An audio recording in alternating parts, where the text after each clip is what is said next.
Hi all. Today we're going to discuss the ISI 2018's UGA question paper. The question paper was on the moderate side. The paper was neither too difficult nor too easy. Some questions were on the difficult side, but mostly the questions were of the moderate level. So let's start with the questions. Okay, so we have the first question from probability, which says that let x belongs to 0 to 1 by 6 be a real number. When a certain biased dice is rolled, a particular phase f occurs with probability 1 by 6 minus x and its opposite phase occurs with the probability 1 by 6 plus x. The other four phases occurs with the probability 1 by 6. Recall that the opposite phases sum to 7 in any dice. Assume that the probability of obtaining the sum 7 when two such dice are rolled is 13 by 96. We have to find the value of x from here. So here, any two opposite phases are the sum as 7. So what are the possibilities here? 1, 6, right? 1, 6, 2, 5, and 3, 4. First dice is having the face as 1 and the second dice is having the face as 6. So 1 and 6 here, you will get the sum to be 7. So these are the many possibilities and the reciprocal of this thing. The first dice is having the face to be 6 and the next one is having the face to be 1 and so forth. Okay. They have asked to find the value of x. How to obtain the value of x? Using the fact that the probability of obtaining the sum 7 when two such dice are rolled is 13 by 96. So we must focus on the fact that probability of how to obtain the probability of getting the sum to be 7. Probability of obtaining the sum to be 7. P of s is equal to 7, getting the sum to be 7. Okay. What can be the possible cases? First possible case can be P of 1, 7, means 1, the probability of getting 1 on the first die and 6 on the second die. Similarly, next one is P of 6, 1, vice versa, probability of getting 6 on the first die and 1 on the second die. Now here, one main thing over here, what you need to see is they haven't mentioned which phase is having the probability at 1 by 6 minus x and which phase is having the probability as 1 by 6 plus x. So without loss of generality, we can consider this phase, the first phase, to be having the probability of 1 by 6 minus x and the second phase is having the probability 1 by 6 plus x. Such the remaining phases and the remaining phases are having the probability of 1 by 6 each. Okay. So and so on and so forth, you will have the remaining many cases like P of 2, 5 and so on and so forth. Okay. So once you list down all the cases, you will have these many cases. P of obtaining the sum as 7 will be P of 1, 6, then 6, 1, then 2, 5, 5, 2, and similarly 3, 4, and 4, 3. Now P of obtaining the sum as 7 is given to be 13 by 96. Okay. And what is P of 1, 6? Probability of getting the 1 on the first die and 6 on the second. So probability of getting 1 on the first die is what? We have considered this to be 1 by 6 minus x. So this will be what? 1 by 6 minus x and multiplied by probability of getting 6 on the second die, which is given by 1 by 6 plus x. Okay. Fine. Definitely these probabilities are basically independent events. And similarly, here we will be having 1 by 6 plus x and 1 by 6 minus x multiplied by 1 by 6 plus x for the second one. For P of 6, 1, we will be having 1 by 6 plus x first and then 1 by 6 minus x next. So we can do directly, we can do this multiplied by 2, right?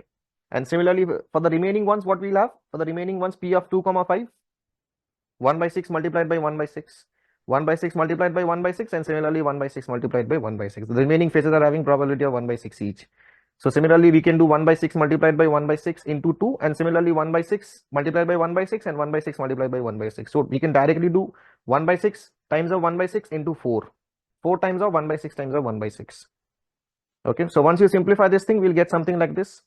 Like P of obtaining the sum as 7 is given to be 13 by 96, and right hand side we will be having something like this.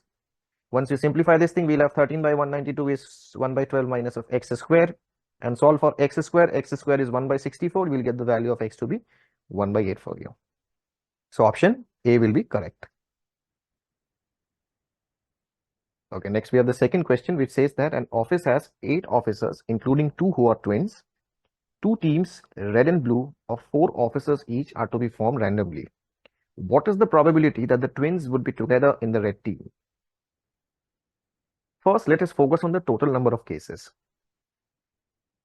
First, we form 2 teams of red and blue, where we can have 4 officers each. So what we do first is, for the total cases, what we do is we distribute the 8 officers into 2 teams, or rather, more specifically speaking, we are distributing 8 officers into 2 groups of equal sizes, 4 and 4. Okay, means one is the red team and the second one is the blue team. So this can be done in how many ways? 8 factorial divided by 4 factorial into 4 factorial, because we are forming 2 groups of equal sizes, so we have to multiply by 2 factorial as well. But also these groups are basically of different colors. One is the red team and one is the blue team, so they can have their own kind of distribution. So this can be own kind of permutation. So this can be done in, this has to be multiplied with 2 factorial. Okay, so here finally we are having 8 factorial divided by 4 factorial into 4 factorial. So this is the total cases. Okay, now let us focus on the favorable cases, because we want to find the probability where the twins are together in the red team. Fine. So out of these 8 officers, 2 twins are already included in the red team. Next, what we can do is we can simply distribute the remaining 6 people into 2 groups, red team and blue team, such that there are 2 people in the red team and 4 in the blue team. Okay, so kind of basically what we are doing is we are simply distributing 6 people into 2 groups of sizes 2 and 4 each. So this can be done in how many ways? 6 factorial divided by 2 factorial into 4 factorial. The 2 groups are distinct here. So what is the required probability? The probability that the twins are in red team is basically the favorable case divided by the total cases. So here we have 6 factorial divided by 2 factorial into 4 factorial and divided by the total cases, which is 8 factorial divided by 4 factorial into 4 factorial. So we simplify from here, 4 factorial and this will get cancelled. So we have 6 factorial multiplied by 4 factorial divided by 2 factorial into 8 factorial. Okay, so this gets simplified to 12 upon 8 times of 7, which is 3 upon 14. Fine, which is option D. Okay, next we have this question. Suppose Roger has 4 identical green tennis balls and 4 identical red tennis balls. In how many ways can Roger arrange these 9 balls in a line so that no 2 green balls are next to each other and no 3 red balls are together? So first what we are doing is, first we are arranging the 5 red balls over here. Likewise, you can see there are 5 red balls. First what we do is we arrange the 5 red balls. Okay, so arrangement of 5 red balls can be done in how many ways? 5 factorial. Now because the balls are identical balls, so 5 factorial divided by 5 factorial, which is 1. Okay, what is this? Basically the arrangement of 5 identical balls. First we are arranging the 5 identical balls. Now over here what you can see, after arranging the 5 identical balls, you can see one thing, that there are now total 6 gaps available to us. Can you see that we are having 6 gaps over here? We are having 6 gaps, 1 2 3 4 5 6. Total 6 gaps are there after placing the 5 red balls. If you place the green balls over here, then no 2 green balls will be together. Fine. So what we do over here is, first we select, we need how many green balls we need. How many green balls are there? We have 4 identical green balls. So first what we do is we select 4 gaps out of the 6 gaps. So this can be done in 6C4 ways. First we select 4 gaps out of the 6 gaps. So this can be done in 6C4 ways. And then what we do is we have the 4 green balls. Those green balls are identical green balls, which can be arranged in 4 factorial ways divided by 4 factorial ways, because those are identical green balls. If the balls were distinct, then this would have been simply 4 factorial. Okay, so technically this is 1 only, and similarly 1 more and multiplied by 1, which is taken from this one, basically the arrangement of 5 identical balls. So this is the required number of ways in which Roger can arrange these 9 balls in a line so that no 2 green balls are next to each other. Okay. So this can be done in how many ways? 64 multiplied by 64 is just 15. So 64. So 15.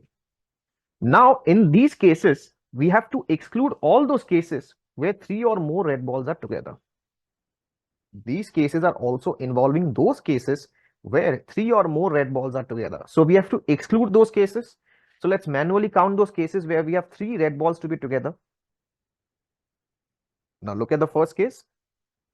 See how the red balls are placed over here and the green balls are placed too, such that no 2 green balls are together. Also, we are having 3 red balls to be together.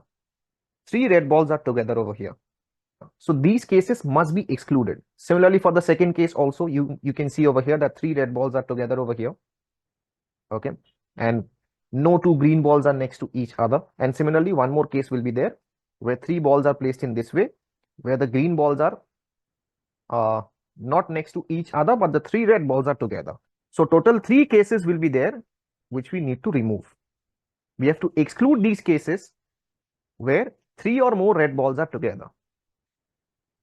So answer will be 15 minus 3, which is 12. Option D is correct. Okay, next we have this question, which says that the number of permutations sigma of 1, 2, 3, 4 such that mod of sigma I minus I is less than 2 for every I lies in between 1 and 4, including 1 and 4. So we have to find the number of permutations of sigma over here. So sigma I and I, there is a mapping in between I and sigma I. Likewise, here we have defined the values of I is the values of I is very small over here. So like I goes from 1 to 4 basically. So here we have I and here we have sigma of I. And we'll define a mapping from here. So it's given that sigma of mod of sigma of I minus I is less than 2. And they're asking to find the number of permutations sigma. If the question was simply the number of permutation without this condition, the answer would have been simply 4 factorial. Now, because this condition is given, so let's focus on this condition next.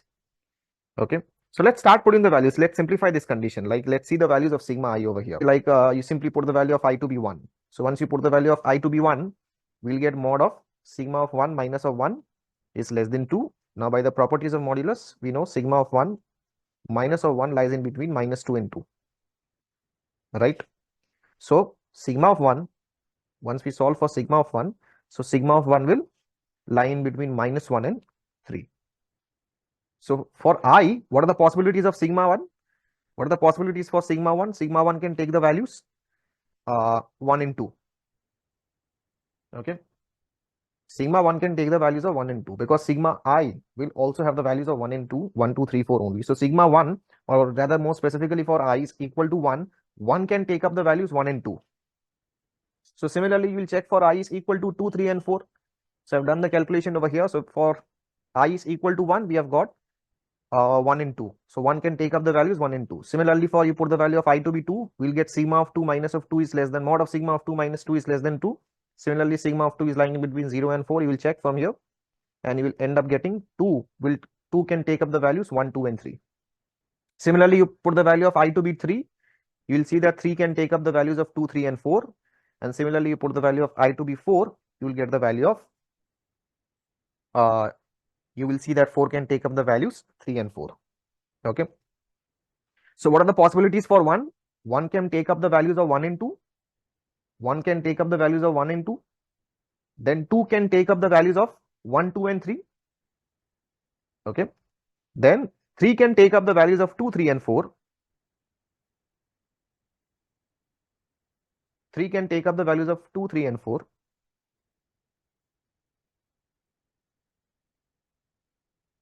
And then 4 can take up the values of 3 and 4. 4 can take up the values of 3 and 4. So these are the possibilities. Fine. What we have to do, we have to find the number of permutations. Now let's focus on the number of permutations. Okay. One by one, we'll make up the cases and then we are going to see from here. Let's consider the first case where we are taking 1 is mapped to 1, 1 is mapped to 1, and 4 is mapped to 3. For the first case, we are considering 1 is mapped to 1 and 4 is mapped to 3. Okay. So what are the remaining elements? On the left hand side, we are having 2 and 3, and on the right hand side, we are having 2 and 4, right? So now let's see for one by one. We'll see for the mappings over here. So for 2, what are the possibilities? There is exactly one possibility for 2 because 2 can be mapped with 2 only. 2 cannot be mapped with 4. So 2 can be mapped with 2 only, right? So there is exactly one possibility for 2 that 2 can be mapped with 2 only. And regarding 3, similarly for 3, we are having one possibility.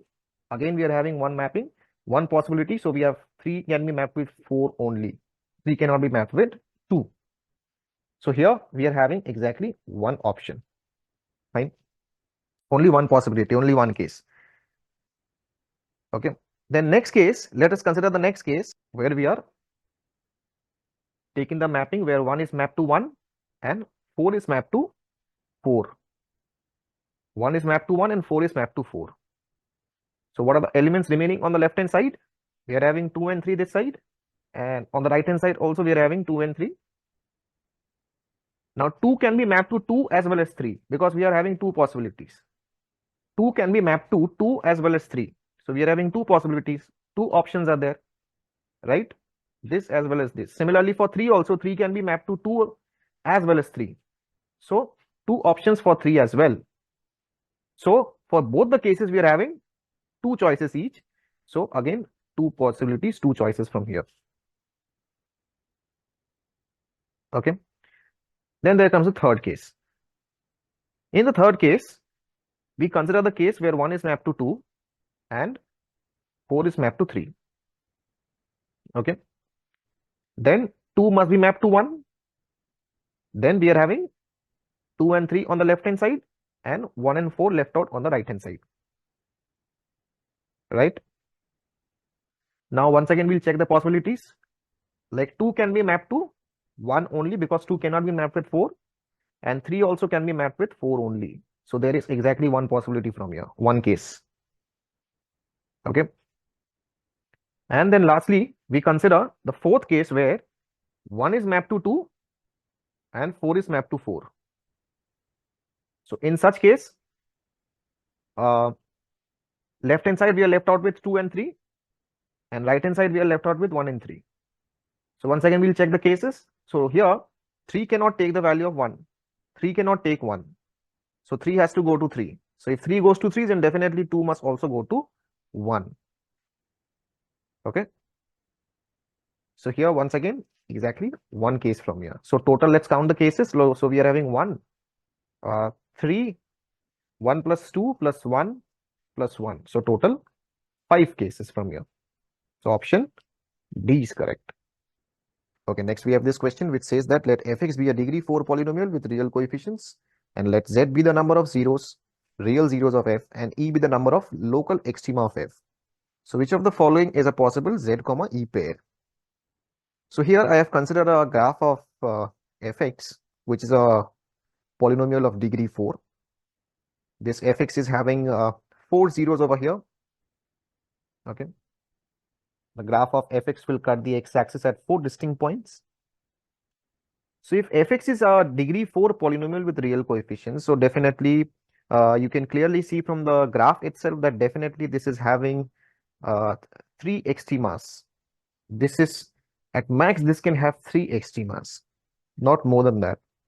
A maximum of 3 extremas will be definitely will be there. So option A is wrong. Option A cannot be true. Also, you can check in this way that if fx is a degree 4 polynomial, so f dash of x is what? Cubic. A cubic polynomial. F dash of x will be what? A cubic polynomial. And a cubic polynomial can have at most 3 real roots. Right? So at most 3 extremas are possible, not more than that. At most 3 extremas are possible.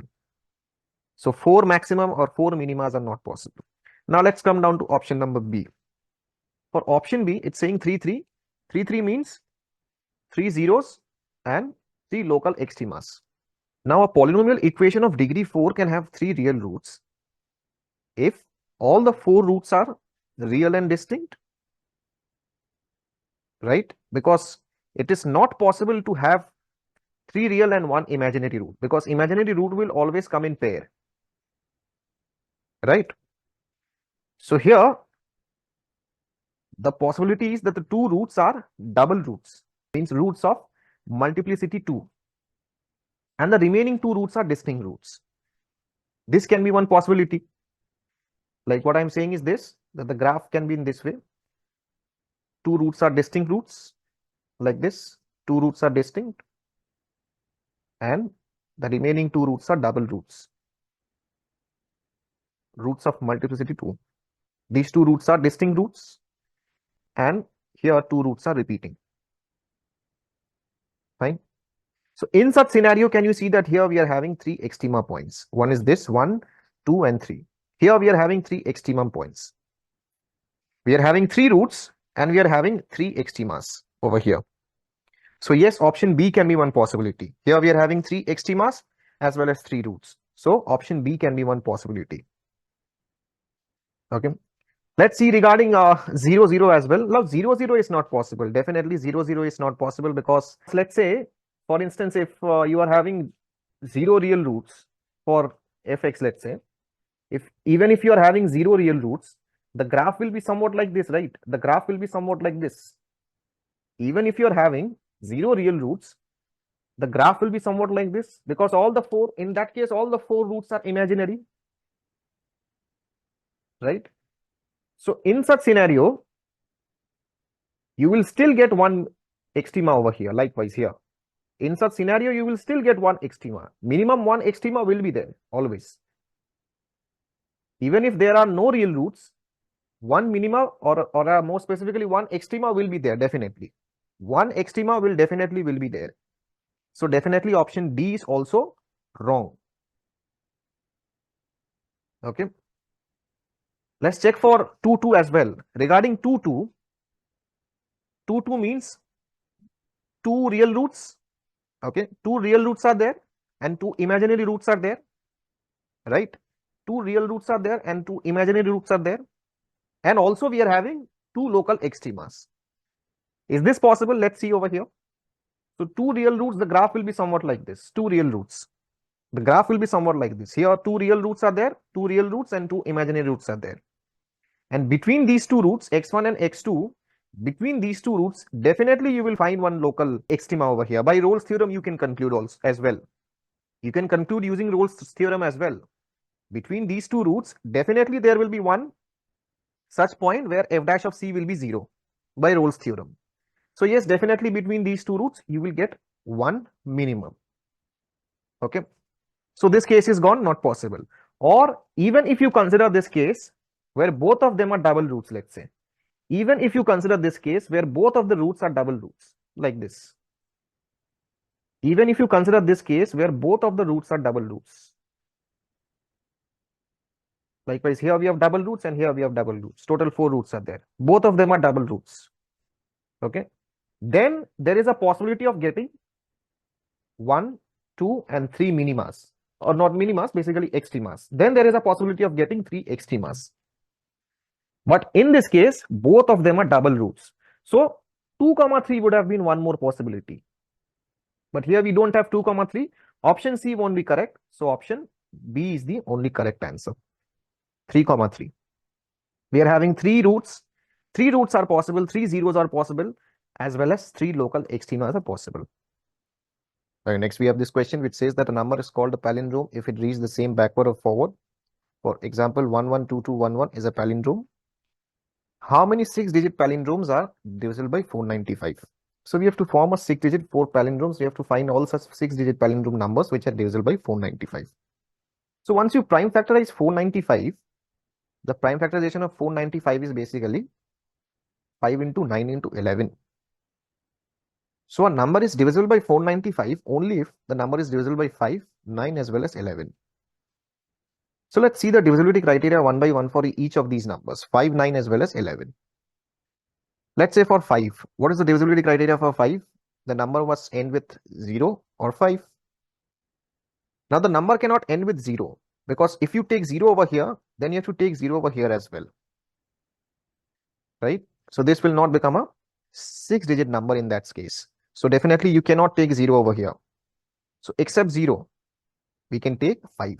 So once you take 5 over here, so you have to take 5 over here as well. So there is exactly one possibility for this as well as one possibility for this, right? Now let's see for the remaining places. What are the remaining places? Let's take one configuration over here. Let's say we take such a configuration such that this number becomes a palindrome number. So for instance, I'm writing this as A, B, B, A, right? So this becomes a palindrome number. Let's see what are the possibilities of A, B, B and A over here. A and B basically. We have taken the numbers in such a way such that this number becomes a palindrome number. So now we see the possibilities for A and B. So next we check the divisibility criteria for 11. For 11, the divisibility criteria is sum of the even places minus sum of the odd places must be divisible by 11. So let's find the sum of the digits in the even places. What is it? Given by A plus B plus 5, right? A plus B plus 5. And sum of the digits in the odd places is given by 5 plus B plus A. So once we find the difference over here, sum of the even places and sum of the odd places, this is 0, which is a multiple of 11.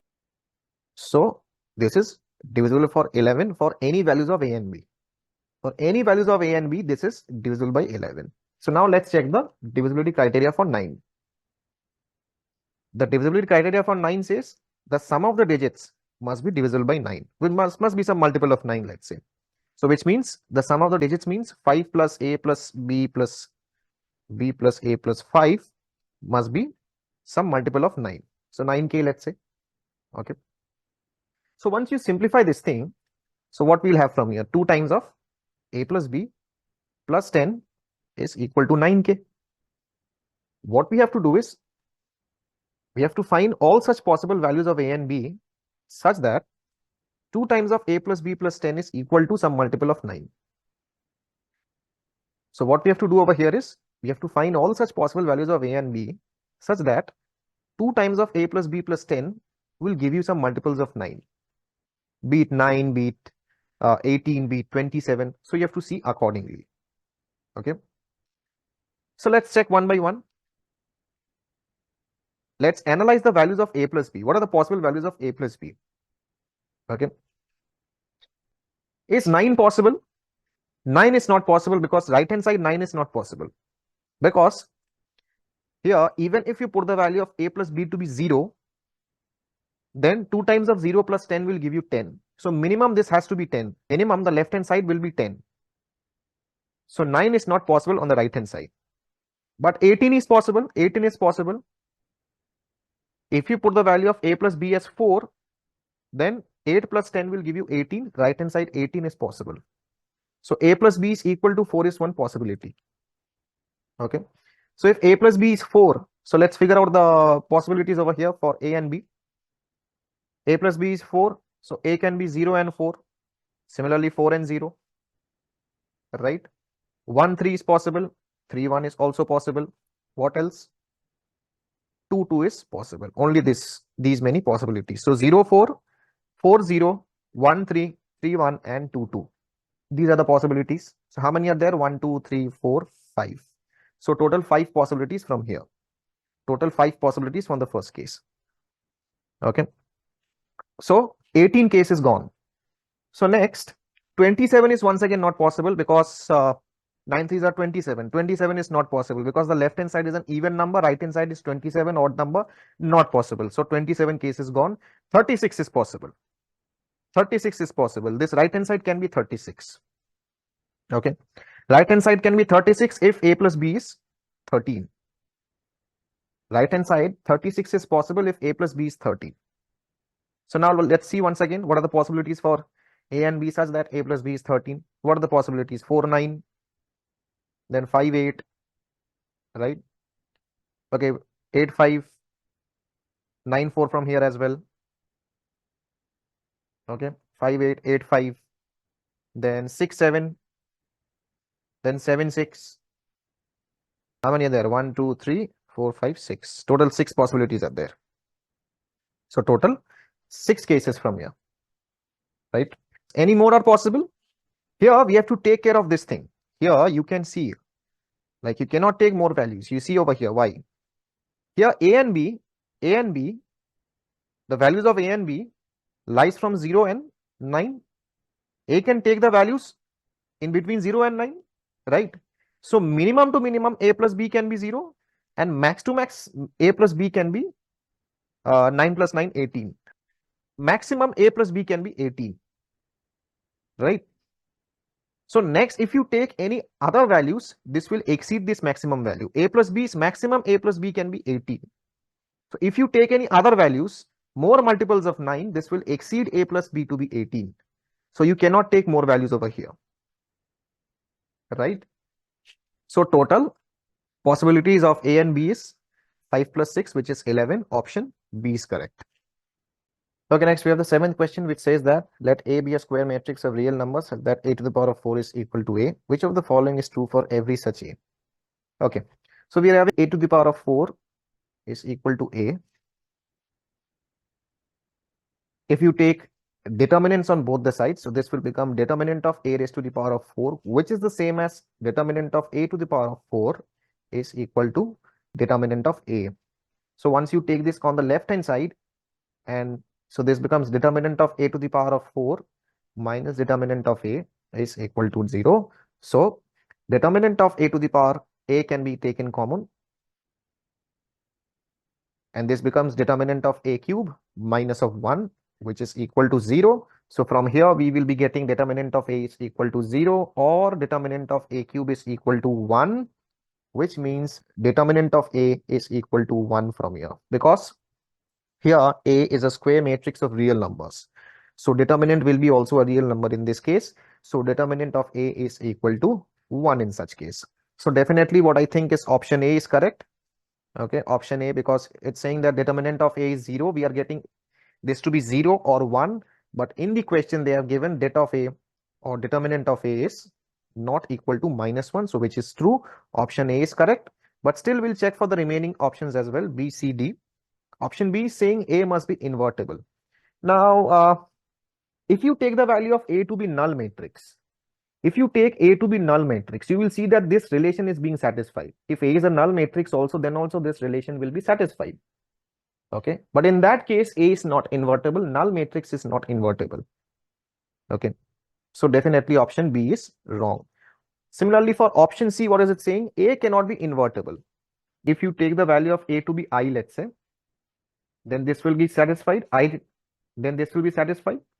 A raised to the power of 4 is equal to A. This relation will be satisfied. But I is invertible. So technically what they are saying, A cannot be invertible, but I is invertible. So definitely C is also wrong. Right? So similarly regarding D also, you can take a specific case or you can take the general case, because option D is dealing with the matrix part. Let me show you the matrix part over here. So we have A to the power of 4 minus of A is basically, this can be written as A times of A cube minus of I cube. We can write it in this way. It's basically I is the same as I cube, right? We can write I as I cube. So we can rewrite this thing as, once we factorize this thing, so this becomes A times of A minus I multiplied by A square plus I square plus AI, A times of I. Be very careful with the multiplication part.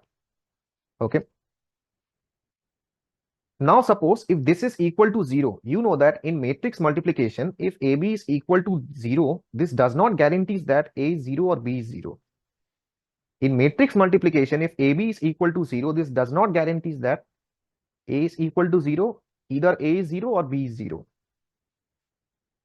Right? So similarly here, this quantity A square plus I plus AI, or basically A square plus I plus A, this may be 0 or may not be 0. There is no guarantee. So definitely option D is wrong. So only option A is correct. This was a simple question. Okay, next we have the 8th question, which says that consider a real valued function h such that it's going from 0 to 100 to r, such that h of 0 is 5, h of 100 is 20, and this is satisfying h of I is equal to half times of h of I plus 1 plus h of I minus 1. So once you see this, you can clearly see that this is a this relation is giving a feeling of AP, right? For every values of I goes from 1 to 99. We have to find what is h of 1. So if you can clearly see here, Once you cross multiply this 2 over here, so this becomes, we can clearly say h of I minus 1, h of I and h of I plus 1 are in AP. We can say this thing. They are in AP. Okay. And in fact, they are in AP with the same common difference. You can verify this thing. Start putting the value of I to be 1. Once you put the value of I to be 1, this will become what? H of 0, H of 1 and H of 2, right? They will be in AP. Similarly, put the value of I to be 2, you will be having H of 1, H of 2, H of 3 will be in AP. Similarly, put the value of H to be 3 and so on and so forth. You will get the various sequences over here. If you carefully see, H of 1, the common difference for the first sequence is H2 minus of H1, which is the same as the common difference for the second sequence, because the common difference remains the same throughout the sequences. So H2 minus of H1, here also we are having H2 minus of H1. So the common difference will be the same for all the sequences over here. So in general, we can say H of 0, H of 1, H of 2 and so on goes up till H of 100. All of these are in AP. All of these are in AP, right? Since it's taken till I to be 99, so 99 plus 1, last term will be H of 100. So all of these terms will be in AP with the same common difference. Fine. Now H0 is given to be 5. This is given to be 5. And H100 is given to be 20. Okay. Total, how many terms are there? 0 to 100. Total, there are 101 terms. Total, there are 101 terms. So what we can do, we can find the common difference from here. How do we find the common difference? We can use the general term formula. So 20 is equal to nth term formula basically. So 20 is equal to A plus A is basically 5 plus n minus 1. So 101 minus 1. So 100 times of D.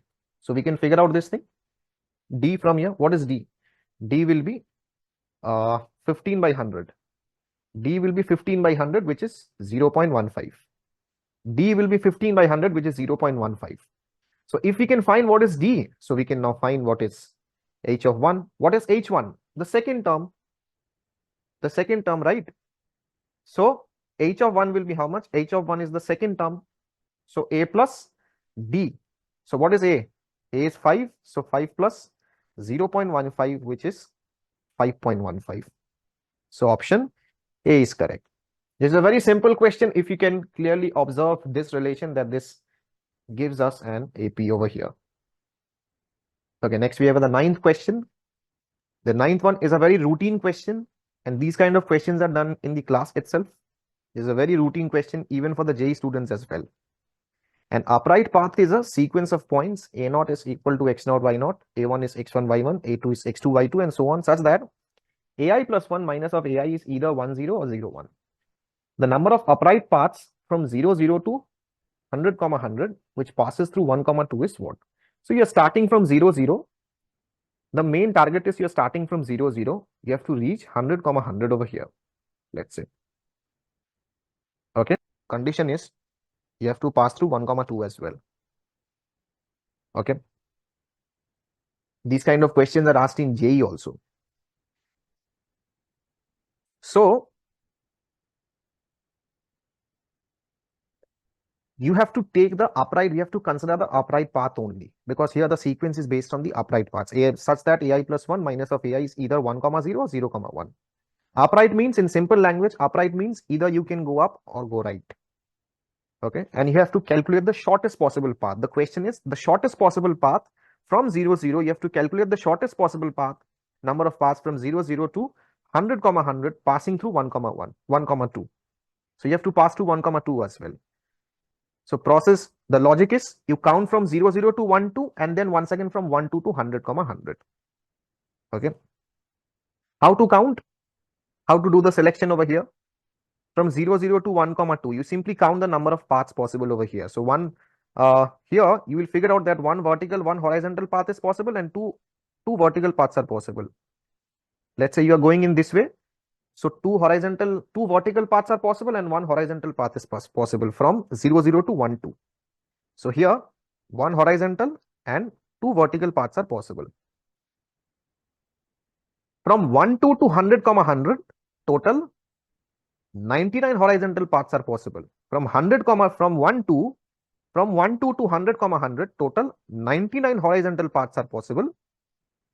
Means total 99 horizontal steps you have to take and 98 vertical steps you have to take. Likewise in this way, total 98 vertical steps needs to be taken. Okay. So next we simply do the selection. For the first case, from 0, 0 to 1, 2, from 0, 0 to 1, 2. Starting from 0, 0 to 1, 2, how many paths are there total? 3 paths are there, 1 horizontal and 2 vertical. So what is the logic?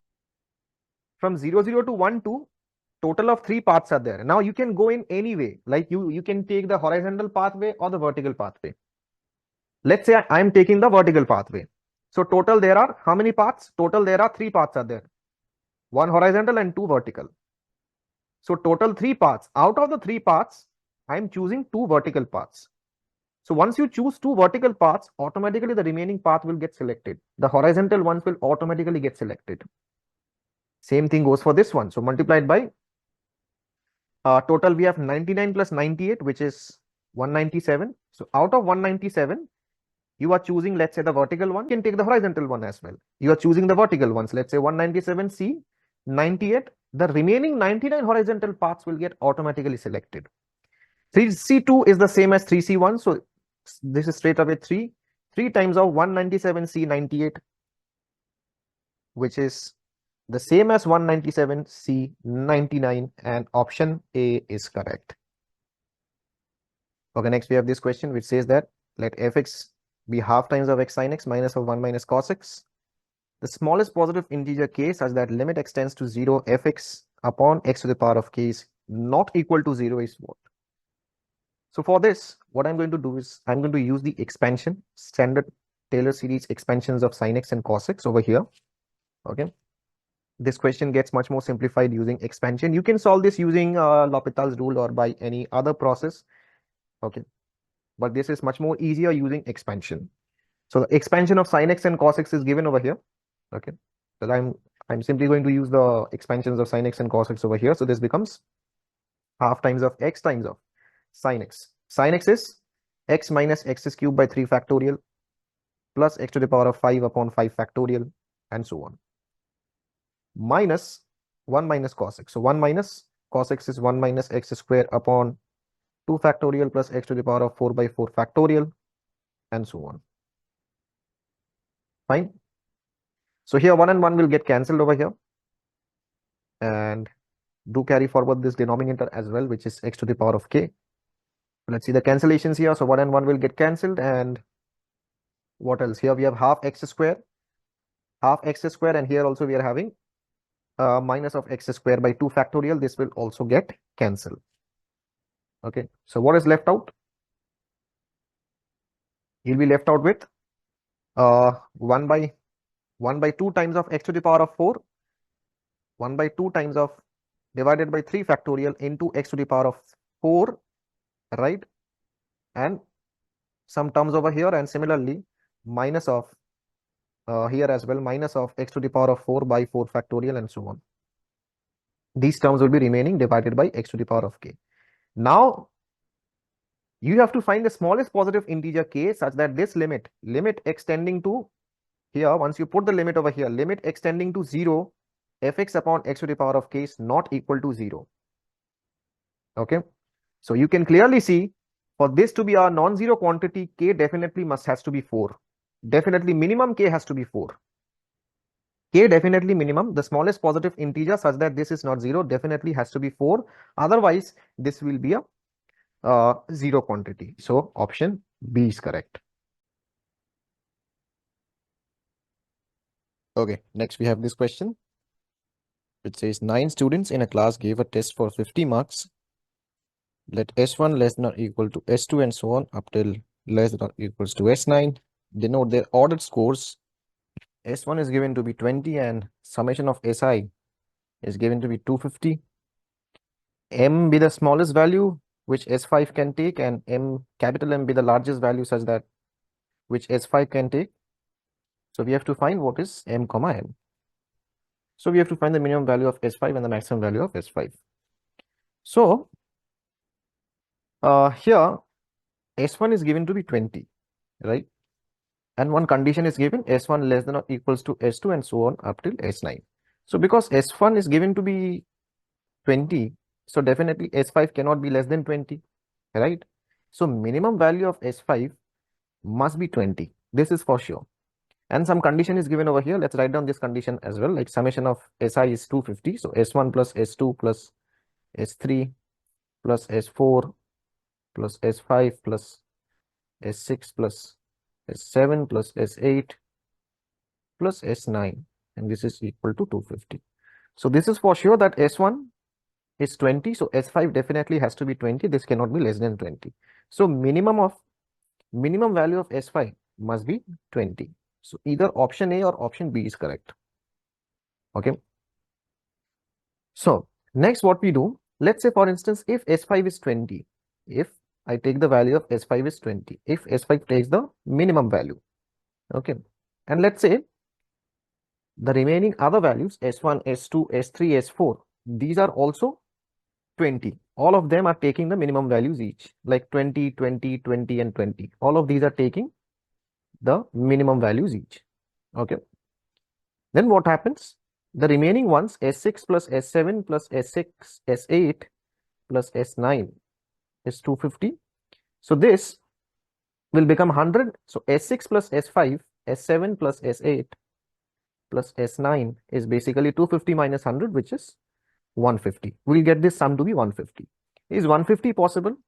If let's say if these are taking up the minimum values, is 150 possible? Let's see. Definitely yes, 150 is possible because here the 9 students in a class gave the test for 50 marks. So the total marks is 50, right? So the total marks here is 50.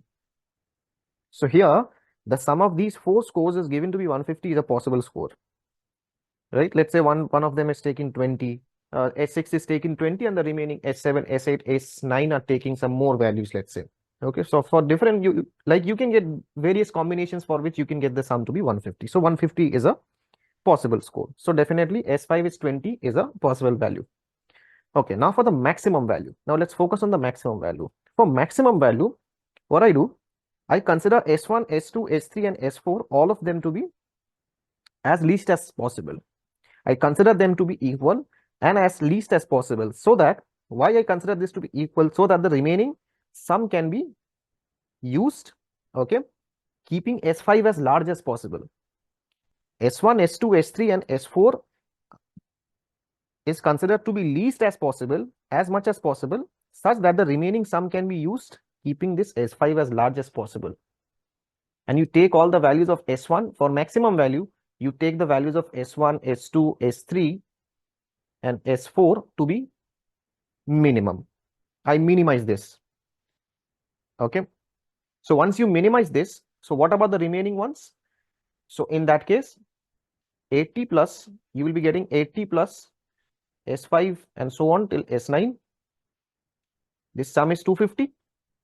So in that case, you will get S5 plus S6 and so on till S9. This sum will be given to be 250 minus 80, which is 170. So you'll get this sum to be 170.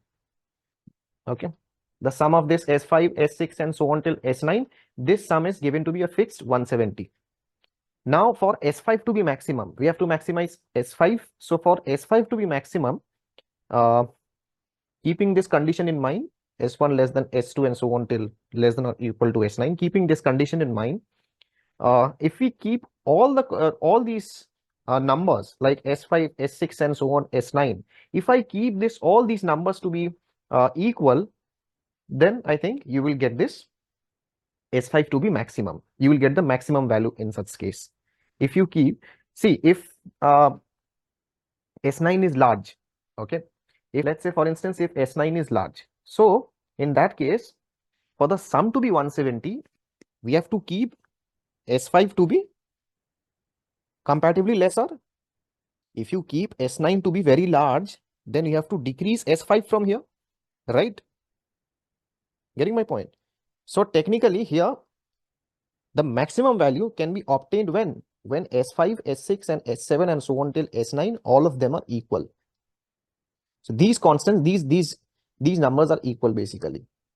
So M can be obtained when N can be obtained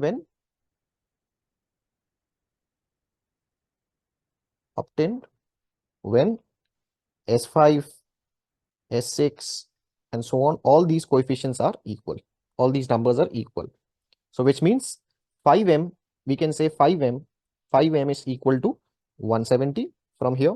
If all of them are equal, so 5M is equal to 170. So M is equal to 34, which is a possible option from here. So 20,34 is the right answer. Option B is correct. Okay, next we have this question which says that let 10 red balls and 10 white balls be arranged in a straight line such that 10 each are on either side of a central mark. So we have a central mark over here. This is the central mark. And the number of such symmetrical arrangements above this central mark is what? The central mark is positioned in such a way such that towards the left hand side and as well as on the right hand side, there are kind of symmetrical arrangements. Okay. So because of this symmetry, like there are 10 balls on the left hand side and 10 balls on the right hand side, like 5 red balls and 5 white balls on the left hand side and 5 red balls and 5 white balls on the right hand side. Okay.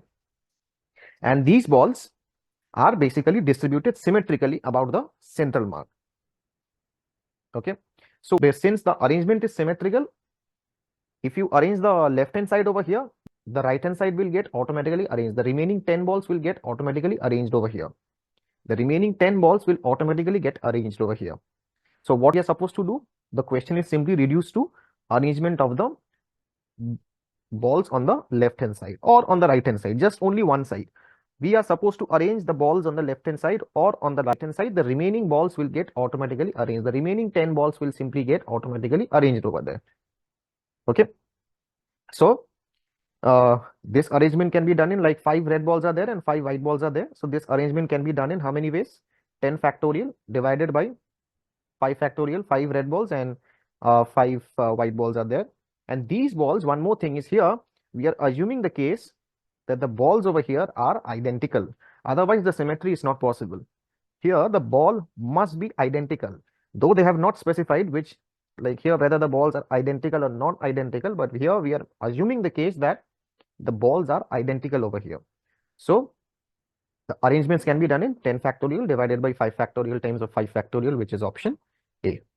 Okay, next we have this question from complex number, which says that if z is equal to x plus iy is a complex number such that modulus of z minus I divided by modulus of z plus I is less than 1, then we must, which of the following condition is true actually? So you can solve this algebraically, like you can simply put the value of z to be x plus iy and then simply use the condition for modulus.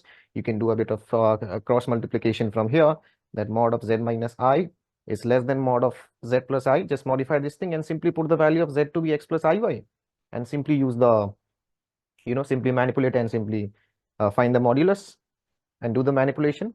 You'll get the result. Now, if I can solve this geometrically, this will take around few seconds. You just need to visualize from here. If I solve this geometrically, this will just take around few seconds to solve. So here they have mentioned this condition, mod of z minus I is less than mod of z plus I. Okay, what is the meaning of this thing? I'm just simply positioning this I and minus I on the complex plane over here. Okay, on the imaginary axis we have I and minus I over here like this. Okay, now z minus I, and the meaning of z minus I and z plus I is that z minus I means the distance of z from I. Z is in such a place, the distance of z from I is given by z minus I. And similarly, z plus I means the distance between z and minus I is given by mod of z plus I. Okay.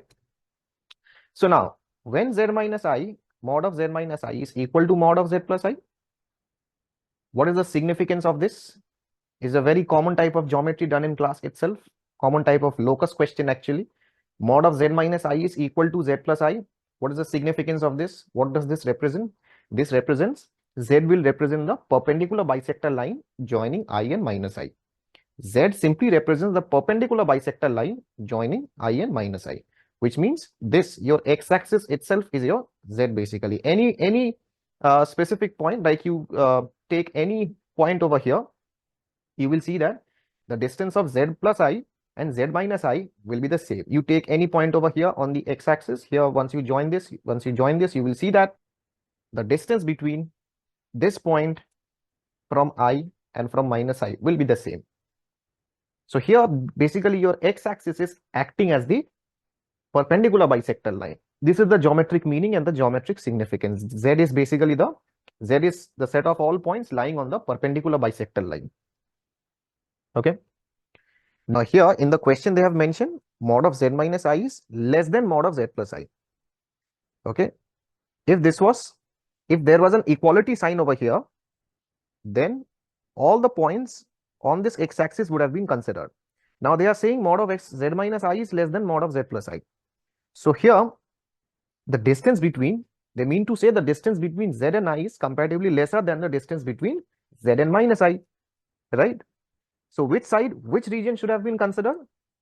The region towards I, basically the towards I, because z minus I is comparatively lesser, right? So the distance towards I would have been considered. So this would have been a required region. This clearly would have been a required region. So option C would have been correct. And the alternative solution can be, like I said, you can take the value of x to be z to be x plus iy and simply plug in these values over here. Like we have mod of z minus I is less than mod of z plus I. So z is what?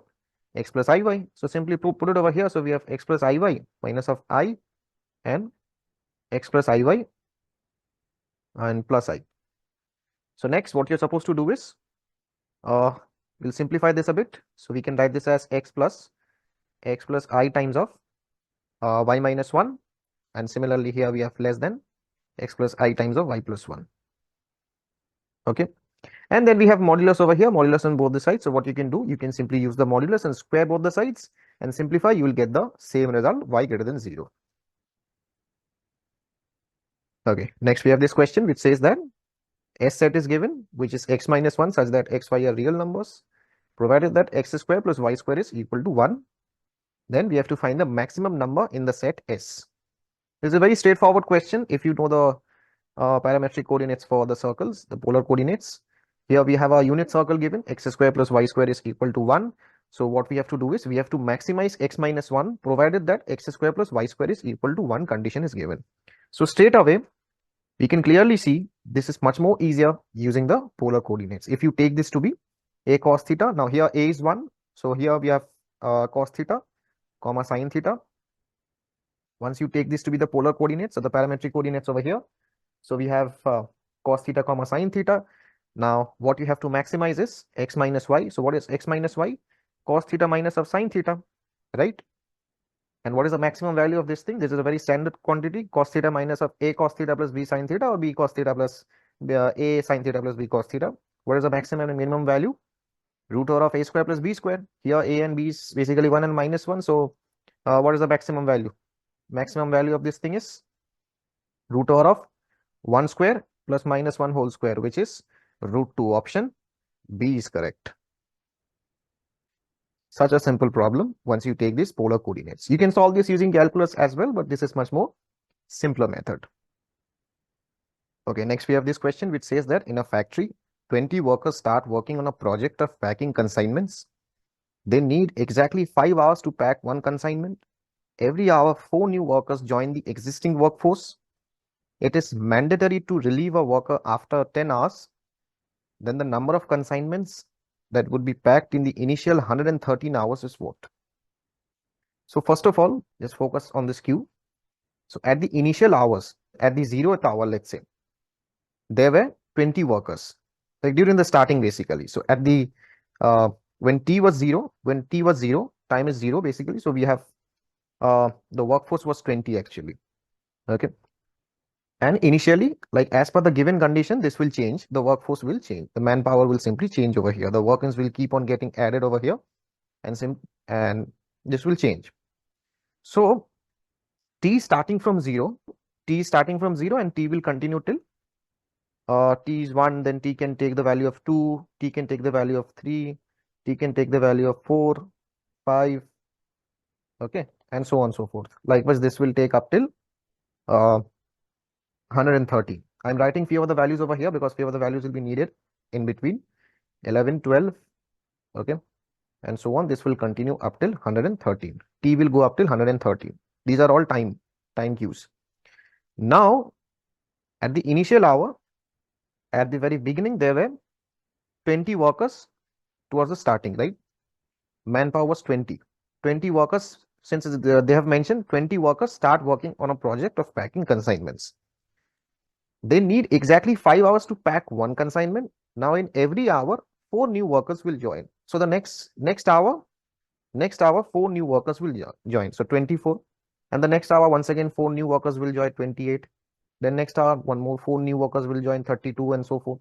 So and so forth. This will continue. This will continue till after 10 hours. Then the process will change, because it's mentioned that it is mandatory to relieve a worker after 10 hours. So this will continue up till 9th hour. So 32, okay, then 36, and so on. How many? This is so till 9th hour, there will be total 56 workforce. The workforce will be 56. Manpower will be 56. Okay.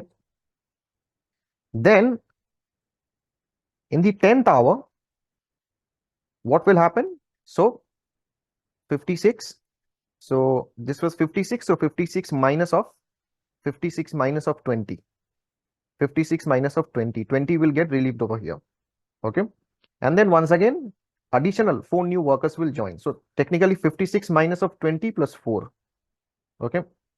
Which is 40. Okay. And for the next few hours, means in the 11th hour, then the 12th hour, and so on until 113th hour, we will be having plus 4 and minus 4.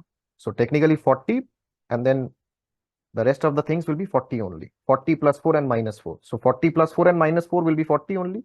So for the next few hours, this will be 40, 40, and 40. Till 113, we will be having 40. Okay. So these many possibilities. So now let's calculate this thing. So let's calculate the total manpower over here. So total manpower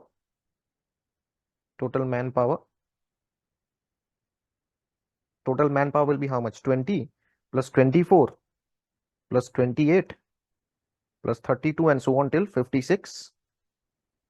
Okay. And then the next few series, which is 40, 40, 40.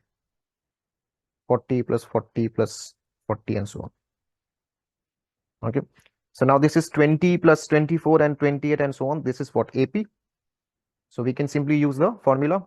So 10 by 2 times of first term plus last term. So 20 plus 56. First term plus last term. And regarding this, how many are there? 40, 40, 40. We can write this as 40 times of 113. 113 minus of 10. 113 minus of 10 is 103. So 40 times of 103. Okay. 40 common, and then we have 10, 10, 10. So we have 40 times of 103. So once you calculate this thing, we'll get this to be 4,500. So this is the total manpower. Now they are asking for the number of consignments that would be packed in the initial 113 hours. So the total number of consignments will be what? Total number of consignments. Total number of consignments will be total manpower divided by the initial. How many are there? Basically 20 workers are initially starting to work on this project. Okay. And they are requiring 5 hours to pack one consignment. They require 5 hours to pack one consignment. So 20 times of 5. This will give you the total number of consignments over here, which is 45. Okay, next we have this question which says that let ABCD be a rectangle with its shorter side a greater than 0 units and perimeter 2 units. Let PQRS be a rectangle such that the vertices ABC and D respectively lie on the lines PQ, QR, RS, and SP. We have to find the maximum area of such a rectangle PQRS in this square units. Okay. So first of all, we are having a rectangle ABCD. So let's consider this rectangle ABCD. I have taken ABCD rectangle. I'm giving this a name. Okay. With its shorter side A. So the shorter side is this. So this is A actually. So if this is A, this is also A. So if the perimeter is 2S, Then what are the sides? The remaining sides will be what? S minus A, and this will be also S minus A, right? Okay. Next, let PQRS be in a rectangle such that the vertices ABCD respectively lie on the lines PQ, QR, RS, and SP. So there is another rectangle of this type where the vertices ABCD respectively lies on the line PQ, QR, RS, and SP. So this is P, Q, R, S, right? Because they have said that A is lying on PQ. Okay, so once you take this order PQ, RS, the vertices will be in this way. So now, then the maximum area of such rectangle PQRS is what? So we have to find the maximum area of this rectangle PQRS, okay, with the given information of ABCD. Fine. So let's try to find this. So if I take, for instance, if this is theta, let's say, okay, here we have a 90 degree. It's a 90-degree triangle over here. If this is theta, this is also 90, right? So the remaining part, this angle is how much? This angle will be 180 minus 90 plus theta, which is 90 minus theta, right? So if this is 90 minus theta and this is also 90, so the remaining angle, this will be what? Theta. This will be theta. So I'm trying to use a bit of trigonometry over here for us for the simplifications. Okay. So here in this right angle triangle, what else we can say from here? This side is A. This is the hypotenuse, which is A, right?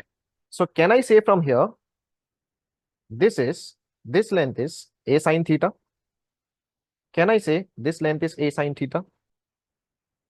Similarly, for this triangle, once again, for this right angle triangle, this is S minus A, hypotenuse is S minus A. Similarly, can I say this is the base, AB is the base, not AB, sorry, AQ is the base. So similarly, can I say this is S minus A cos theta? Can I say this is S minus A cos theta? Right? This is S minus A cos theta, and similarly, this will be S minus A sin theta. This much is S minus A sin theta. Okay.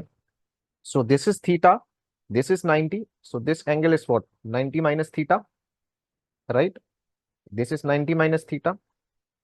Okay. So if this is 90 minus theta and this is 90, so definitely this angle is what? Theta. So can I say that this part is basically A cos theta? This is A cos theta, right? So we have actually found the two sides of the rectangle PQRS, okay, which is sufficient to comment on the area. So PQ is how much? PQ is A sin theta plus S minus A cos theta. PQ will be how much? PQ will be A sin theta plus S minus A cos theta. And QR will be S minus A sin theta plus A cos theta. Okay. So what we have to do, we have to find the maximum area of this rectangle. So for area, what is the area? Length into breadth. So basically PQ times of QR will give you the area of this rectangle. Okay. Area of this, area will be this multiplied by this, PQ times of QR. So which is A sin theta plus S minus A cos theta, and then multiplied by S minus A sin theta plus A cos theta. Okay. This is what we will be having. So A sin theta, now we multiply this thing. So we have A sin theta multiplied by S minus A sin theta plus A square is A times of sin theta times of cos theta. So better to do sin theta, A square divided by 2 sin 2 theta, right? A square divided by 2 sin 2 theta plus S minus A cos theta multiplied by S minus A sin theta. So S minus A whole square divided by 2 sine 2 theta plus a times of s minus a times of s minus a cos square theta. Okay, this was sine square theta. So here we have a times of s minus a sine square theta and a times of s minus a cos square theta. This will become 1. So we will be having a times of s minus a only, right? Next, so we have a square by 2 sine 2 theta, and we have s minus a the whole square divided by 2 sine of 2 theta. So from here we are having a square by 2 plus s minus a whole square divided by 2 sine of 2 theta, right? So once you take out sine of 2 theta common, now for the maximum value of this thing, there is no problem with this one. So for maximum value, what we have to do is we have to maximize this sine 2 theta. The maximum value of this is what, 1, right? So we can easily maximize this. So the maximum value of this, finally, the maximum value will be what? Maximum value will be s times of a times of s plus s minus a plus a square by 2 plus a square minus of 2as plus a square, right? Divided by 2. So we can see some cancellation. So we have as minus of a square. Now here we are having a square by 2 and plus a square by 2, which is once again a square, plus a square by 2, a square by 2 minus of 2as minus of 2as divided by 2, which is minus of as. As and as will cancel out. A square and a square will cancel out. You will be left out with a square by 2. So option C is correct, a square by 2. Once again, this is a very simple question, and this is more of an application of trigonometry, basic trigonometry. Okay, next we have this question which says that the number of pairs of integers xy satisfying this equation xy times of x plus y plus 1 is equal to 5 to the power of 2018 plus 1. So we have to solve this, basically the number of pairs which is satisfying this. So we have to solve this equation. Let's see. So first of all, we can think of some parity analysis over here, the method of solving using parity analysis. And once again, if you just carefully observe this number on the right hand side, you will see that we have 5 to the power of 2018 plus 1. 5 to the power of 2018, if you carefully see, this is an odd number, right? So basically 5 to the power of 2018 plus 1 will be even number. Okay. We can think of some parity over here. So 5 to the power of 2018 plus 1 is even number. Also, one more thing to see from here, 5 is congruent to 1 modulo 4. 5 is congruent to 1 modulo 4. So we have 5 to the power of 2018 is also congruent to 1 raised to the power of 2018 is what, 1 only. So 5 to the power of 2018 is also congruent to 1 modulo 4, right?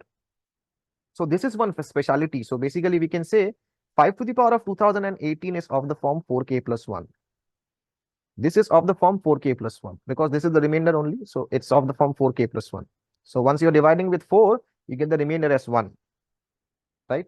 So 5 to the power of 2018 is of the form 4k plus 1. Now, if you carefully see on the right hand side, so we have 5 to the power of 2018 plus 1 will be of the form 4k plus 2. Okay. 4k plus 2 means 2 times of 2k plus 1. So even number, 2 times of even number, 2 times of odd number. Okay. So this is an even number. This is an even number. And what else? This number is not divisible by 4. This number is not divisible by 4. This is an even number, but this number is not divisible by 4. Okay. This is the conclusion of the right hand side. Now let us come down to the left hand side. What is the left hand side saying? The left hand side is xy times of x plus y plus 1. Xy times of x plus y plus 1. So we are trying to do parity analysis. So let's consider the first case where x is odd and y is also odd. X and y, both of them are odd. So we are having odd times of odd multiplied by odd plus 1. So odd plus 1 is what? Even. Even plus odd is odd over here, and odd times of odd is odd only. So we have odd times of odd. So overall this is odd. Okay. Overall factor will be odd. So overall, if overall factor is odd, right hand side we are having an even number. So definitely this is not possible. X and y cannot be, both of them cannot be odd numbers. Okay. So now let's check for the next alternative. Second case, we consider where x is even and y is also even. Okay. What will happen in that case? Even times of even multiplied by even plus 1. Even plus 1 is what? Odd. Odd plus even is odd. So this is odd multiplied by even times of even, which is even. So even times of odd is basically even. Even times of odd is even means right hand side is an even number. Here also we are having right hand side to be even number. But still solution is not possible here. Why? Because if you carefully see, even times of even, here this will give one 2k and this will also give one 2k. Okay. Even means the number of the form 2k, and here also we are having the number is of the form 2k. So 2k multiplied by 2k is basically 4k square. This is a multiple of 4. This will be a multiple of 4. But the left hand side, the right hand side is not a multiple of 4. So definitely no solution is possible from here as well. Okay. So the last case, we consider x is even and y is odd. Okay. Now because of the symmetry, x odd and y even will be also behave as the same thing. Because of the symmetry, the fourth case, which is x is odd and y is even, both will have the same behavior. So if x is even and y is odd, what will happen? Even times of odd, and then here we are having even plus odd plus 1, right? So even times of odd is even multiplied by even plus odd plus 1 is what? Even. Even plus even is even number. So once again, even multiplied by even will once again become a multiple of 4. This will be once again 4k square type. Or basically this will be a multiple of 4, but the right hand side is not a multiple of 4. So definitely no solution is possible from here. Option A is correct. No solution is possible. Okay, next we have this question. This is a very standard question. Let Pn be the number of digits when 8 raised to the power of n is written in base 6, and let Qn be the number of digits when 6 to the power of n is written in base 4. For example, 8 square in base 6 is 144.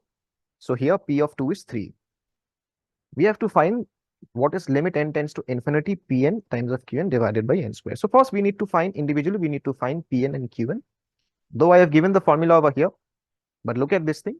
What they have given, for example, 8 square in base 6 is 144. You can verify this thing. This formula can be also proved using the basic expansion, basic base representation, the formula of basic base representation in general. So here, 8 square in base 6 is 144. We are saying P2 is 3.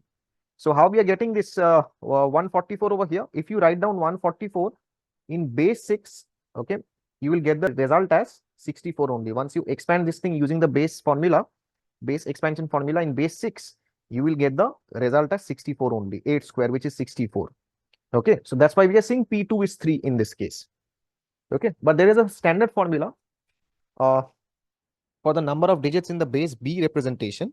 The number of digits in the base B representation of n is given by greatest integer of log of n base B plus 1. This is a very standard formula.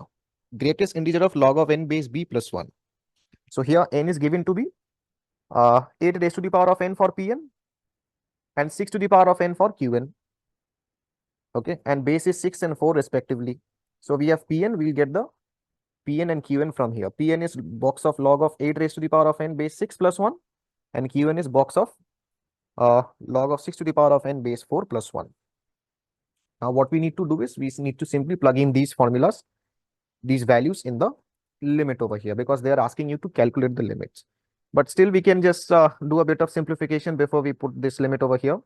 We are having log of 8 raised to the power of n. We know that box of x is always less than or equal to x, right? And we also know that this lies in between x and x minus 1, the standard property of box x. So we can use the same thing over here, and then we can think of using the sandwich theorem over here. Okay, we can think of using some sandwich theorem, because we are having we have to calculate this limit. So we are having box of x over here. So box of log x, Pn times of Pn. Can I say from here Pn? Pn is basically box of log 8 raised to the power of n base 6 plus 1. Okay.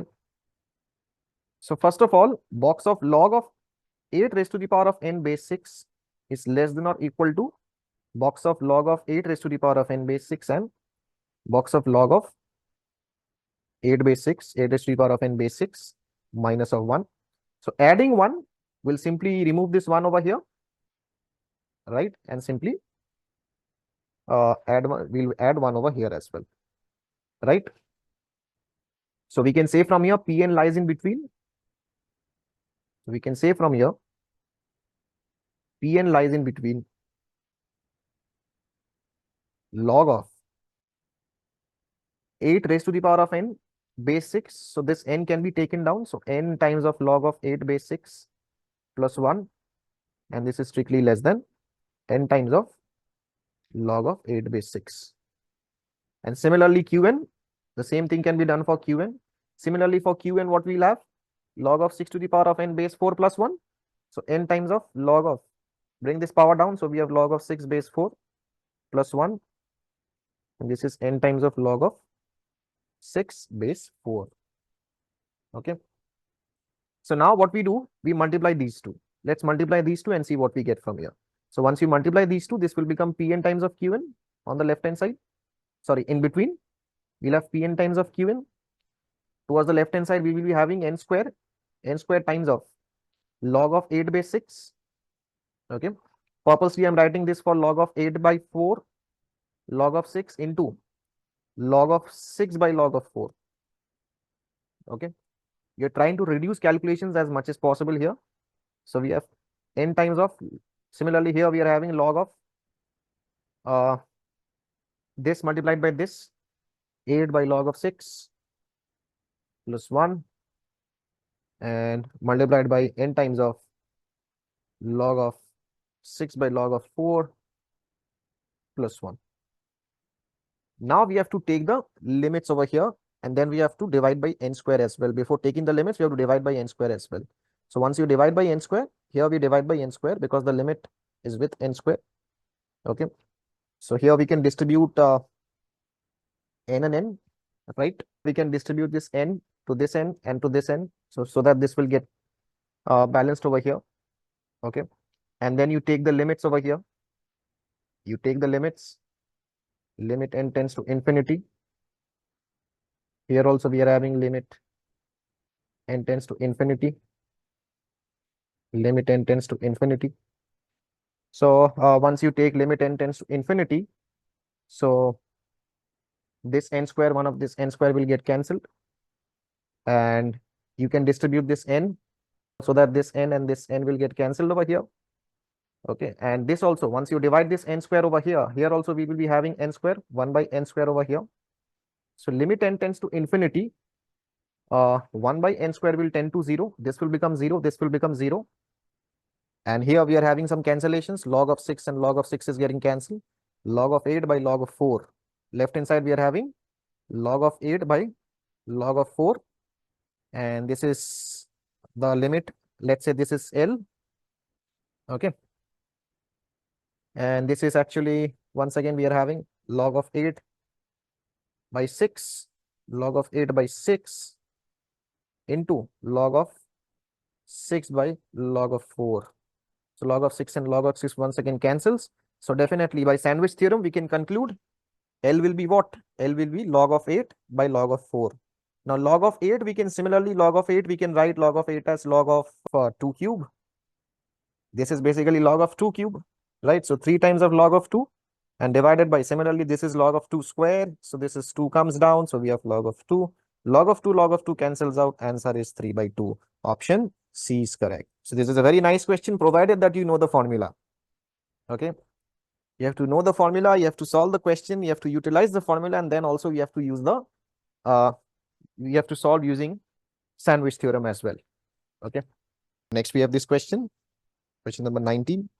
For a real number alpha, let S alpha denote the set of those real numbers beta that satisfy alpha sine beta, which is equal to beta sine alpha. Okay, so S alpha is the set of all real numbers beta.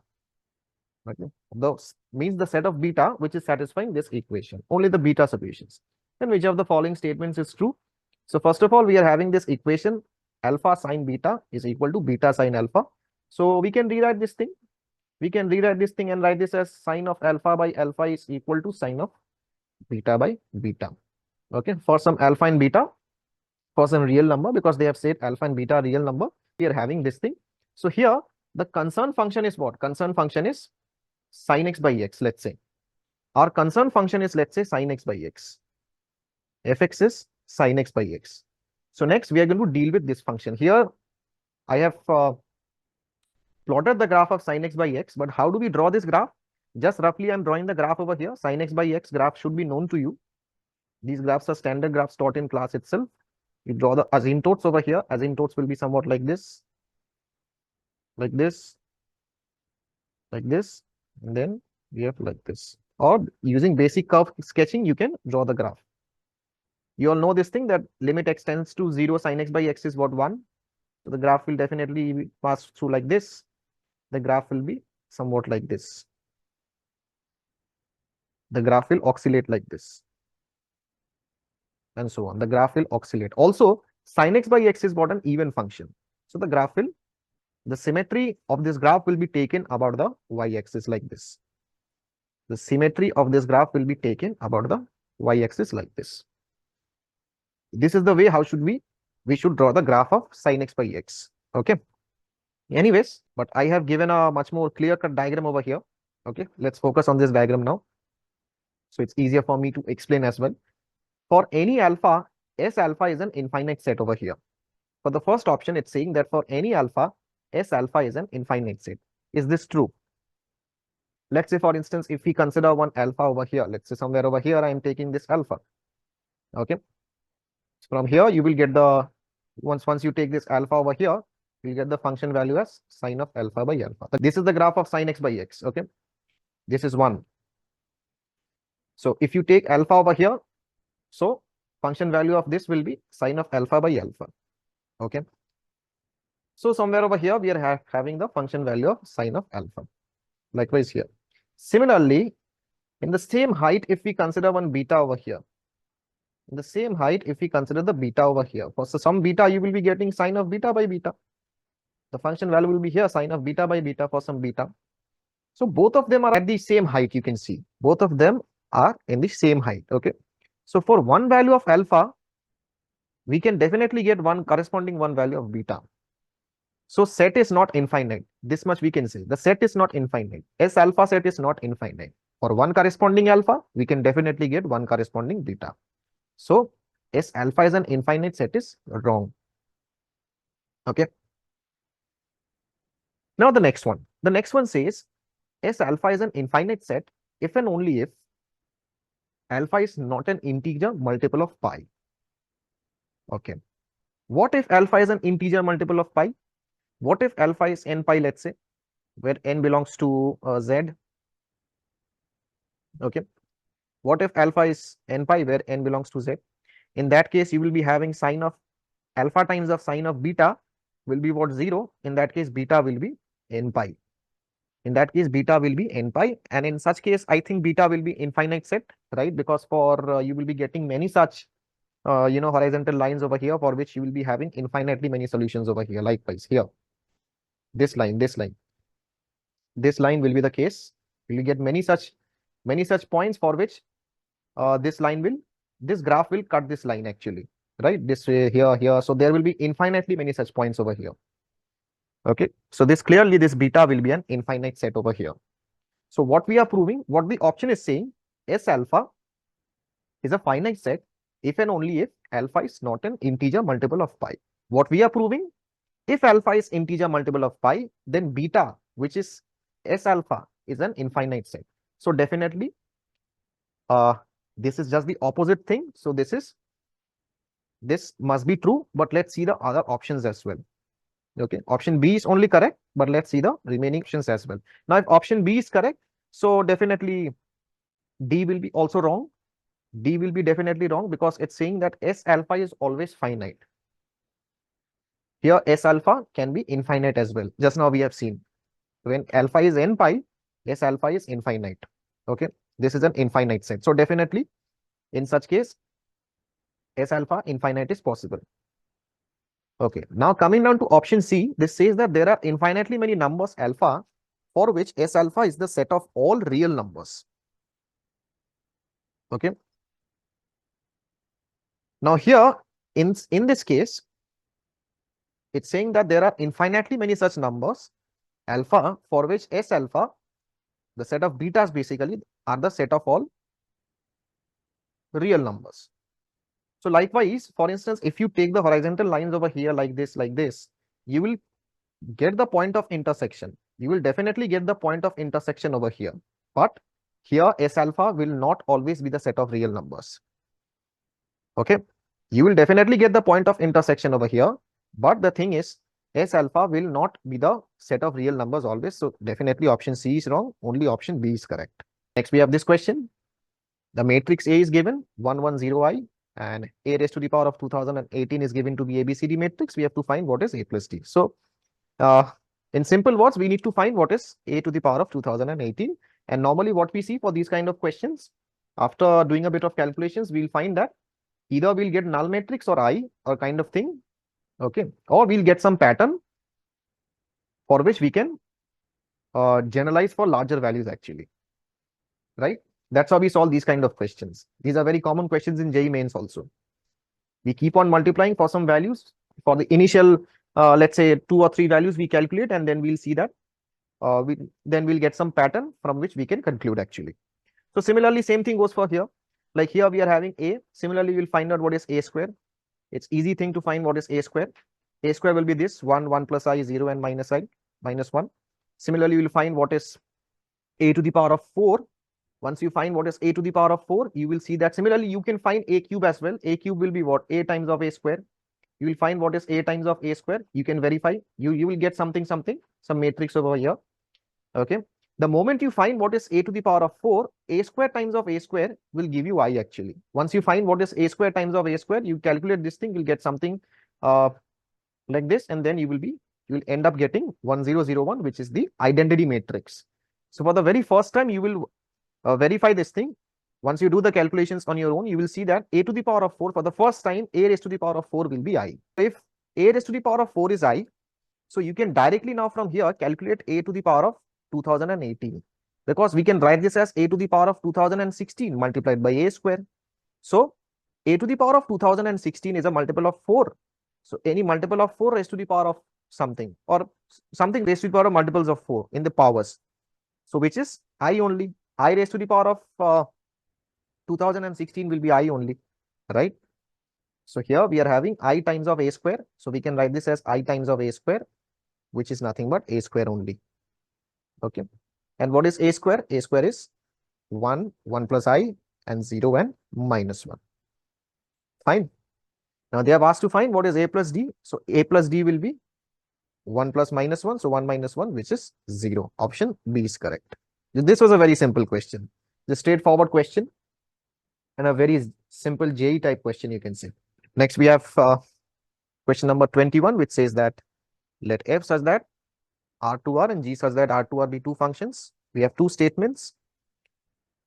The first statement says if limit x tends to 0, fx exists, and limit x tends to 0, fx times of gx exists, then limit x tends to 0, gx also must exist. And the second says if f and g are differentiable with fx is less than gx for every real number x, then f dash of x is also less than g dash of x for all x.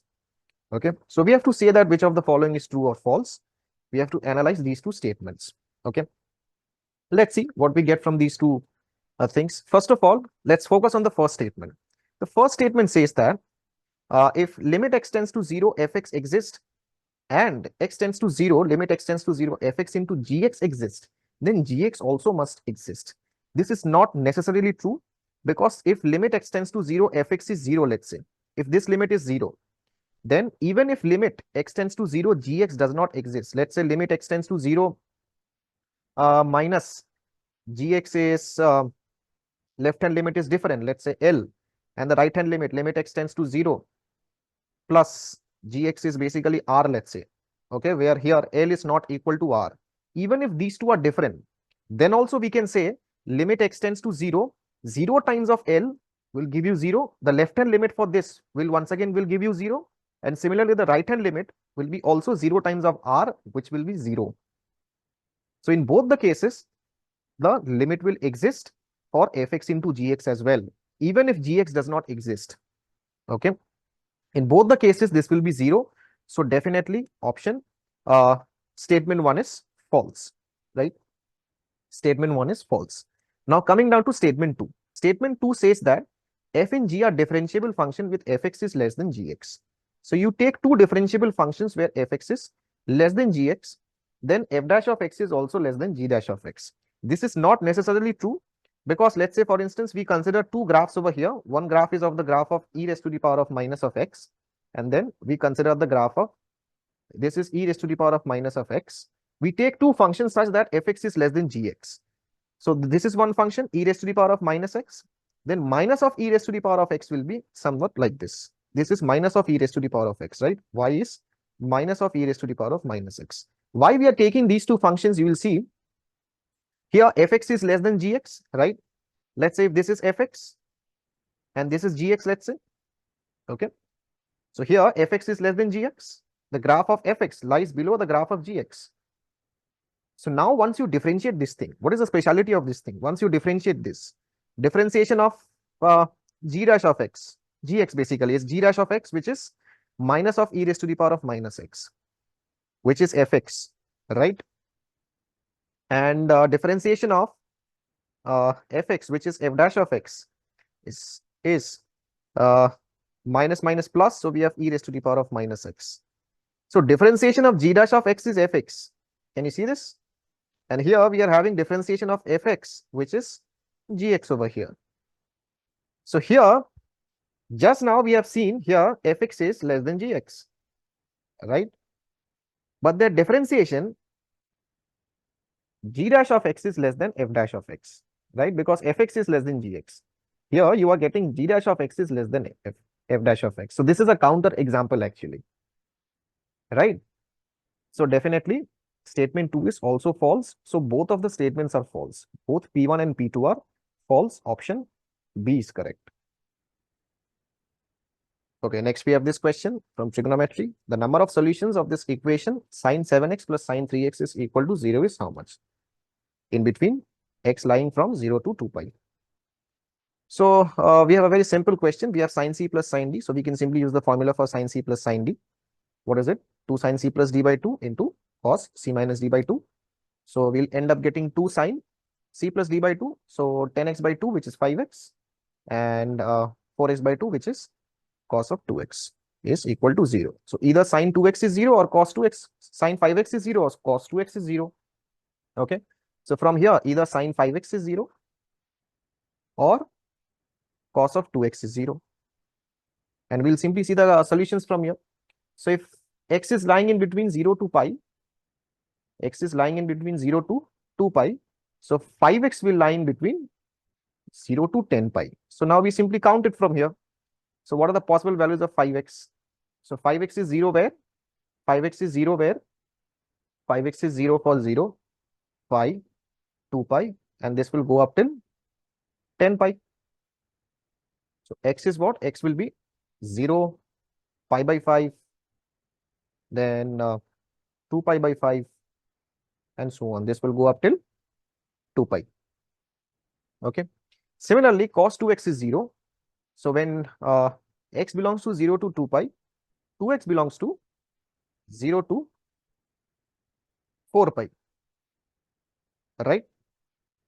So 2x is equal to how much? So when cos 2x is 0, 2x can be pi by 2. Okay. In between 0 to 4 pi, we have to consider all the values. So pi by 2, then 3 pi by 2, right? Then 5 pi by 2, and then lastly we will be having 7 pi by 2. Okay. So how many solutions from here? So from 0 to 10 pi.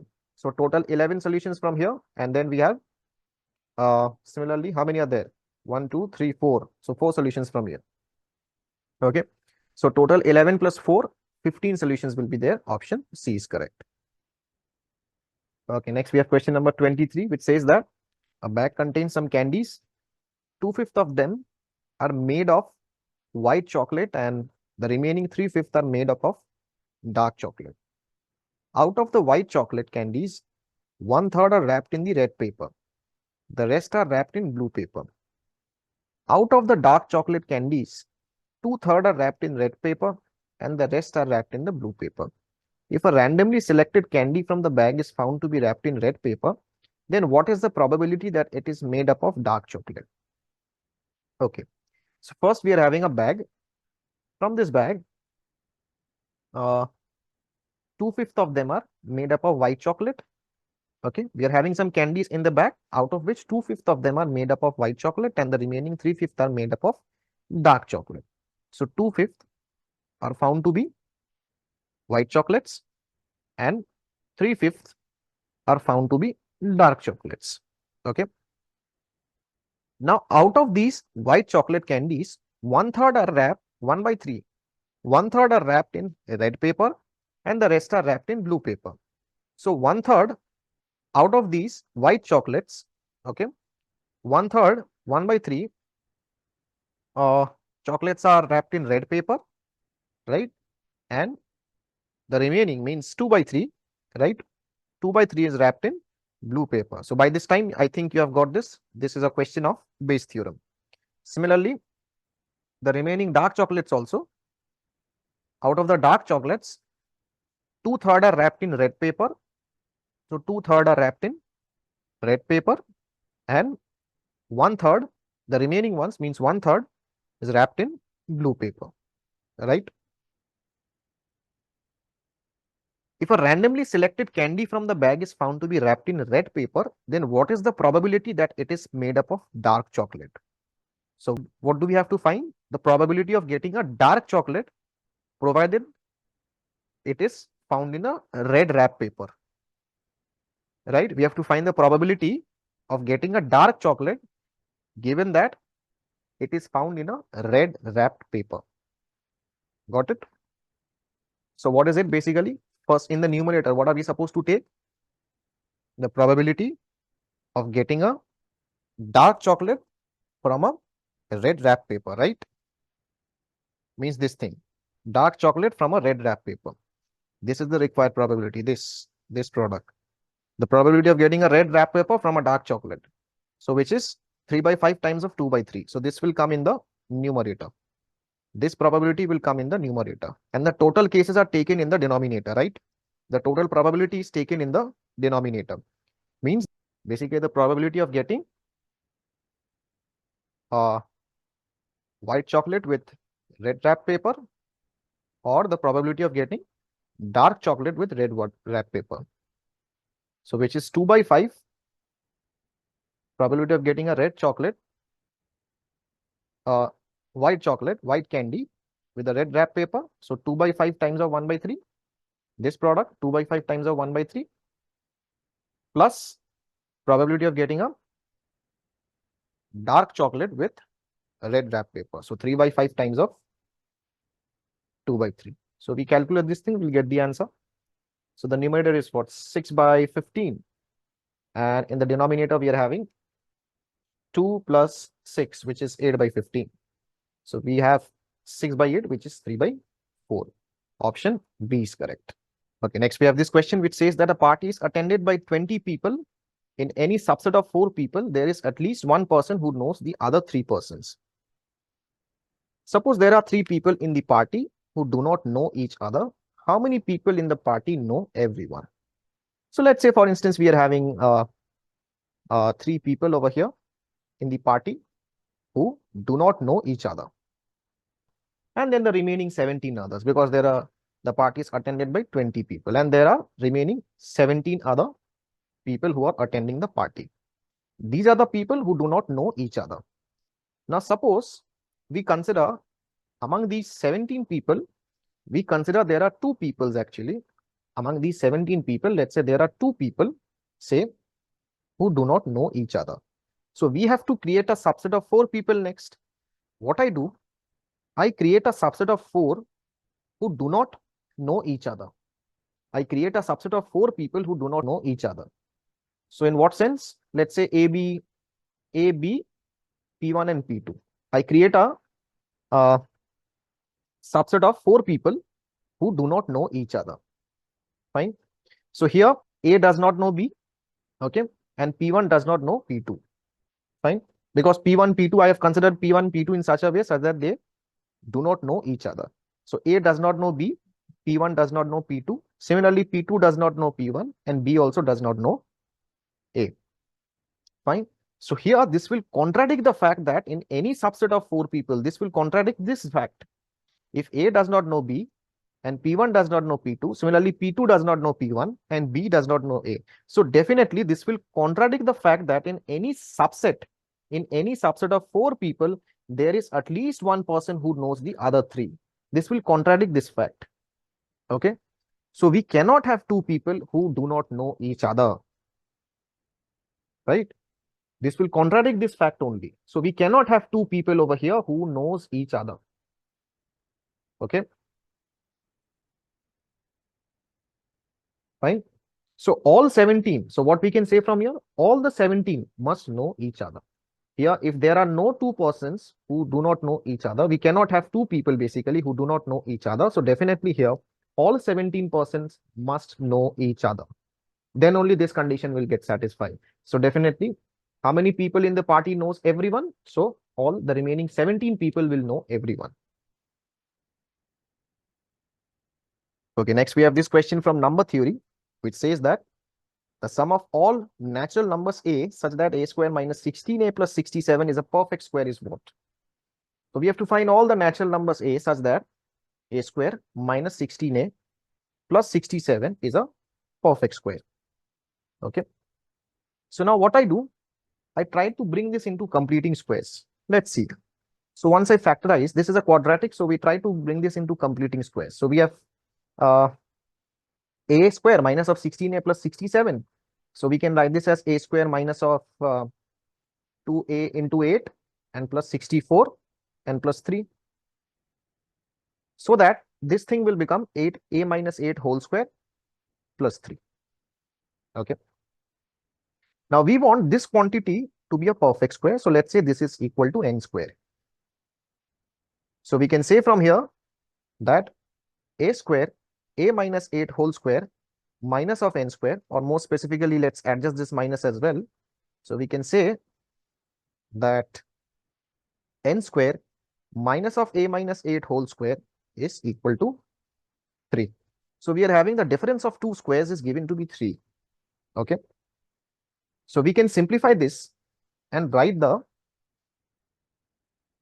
factors as n plus A square minus B square. So we can say n plus A minus of 8 multiplied by n minus A plus 8 is equal to 3. And then we can make the various cases and solve the 2 factors to find the values of A from here. Because all that we want is the natural numbers A such that this is a perfect square. So next what we can do, we can simply make the factors over here. Like 3 is a very small number, so there will be very limited factors like 3 times of 1 will be there, then 1 times of 3, and then negative values. Negative values means minus of 1 times of minus 3, and then we will be having minus of 3 times of minus 1. Okay. So let us analyze one by one for each of these factors. Okay. So we have, for the first case, we are having n plus A minus of 8 is equal to 3, and n minus of A plus 8 is equal to 1 for the first case. Okay. So once you subtract this thing, n and n will get cancelled out. You will be left out with 2A. Minus of 16 is 2. So 2A will be 18. A will be what? 9. So A is 9. So you can figure out what is n as well, but we don't want n. Okay, you can figure out n as well. You will see that I think n will be 2 from here. You put the value of A to be 9.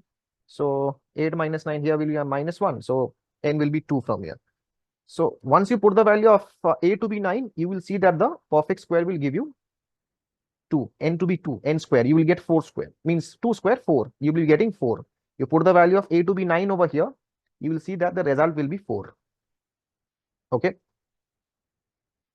All right. So next we have we have got one value of A from here. We are concerned about the values of A. So next we have the next case, n plus A minus of 8 is equal to 1, and n minus A plus 8 is equal to 3.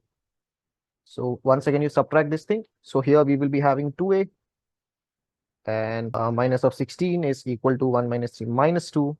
So 2A will be 16 minus 2, which is 14. A will be 7 in this case. So A will be 7. One more value of A will be 7. You can find out N as well. Okay. From here, once you put the value of A to be 7, you'll get what is N as well. So one more value of A will be 7. Similarly, if you solve the remaining two cases also, you'll get the same result. You solve the remaining two cases, you will get A as 9 and 7 only. From the remaining two cases, once you solve the remaining two cases, you will figure out that the values of A will be either 9 or 7 only. These will be the only two values. Okay. These will be the only two values over here. Now they are asking for the sum of all natural numbers A. So basically the summation A will be, in this case, will be 9 plus 7 will be 16. So option C will be correct in this case. Okay, next we have this question, which says that the sides of a regular hexagon A, B, C, D, E, F are extended by doubling them. Okay, likewise, the diagram is given to form a bigger hexagon, A dash, B dash, C dash, D dash, and E dash, and F dash. Likewise given in the figure. So we have to find the ratio of the areas of the bigger to the smaller hexagon. Okay. So first of all, let's figure out the area of the smaller hexagon. The smaller hexagon is easy. We have a direct formula. Once you know the formula, you can directly simply use this.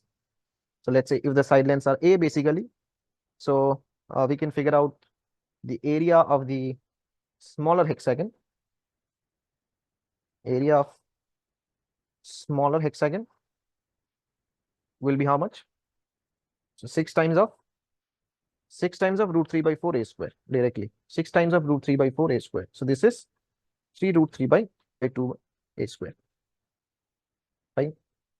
So area of the bigger hexagon. Now let's focus on the area of the bigger hexagon. For the bigger hexagon, we are extending some of the sides, right? Here, this is A, and we are extending this by A as well. Okay, here also this is A. Okay, we are extending this by A. If this is A, so as this to be A, such that this total quantity, this total part will be what? 2A. This part will be 2A. Okay, now next, this is this much part. This angle is what? 60 degrees. Okay, exterior angle of this hexagon, this will be what? 60 degrees, right? So we can calculate the area of this triangle. We can calculate the area of this triangle. What is the area of this triangle? We have two sides, two adjacent sides are known to us, right? Two consecutive sides are known to us, and the angle in between them is known to us. So we can use the formula half BC sin A. So half times of A times of 2A into sine of angle enclosed between them. So sine of 60. Okay.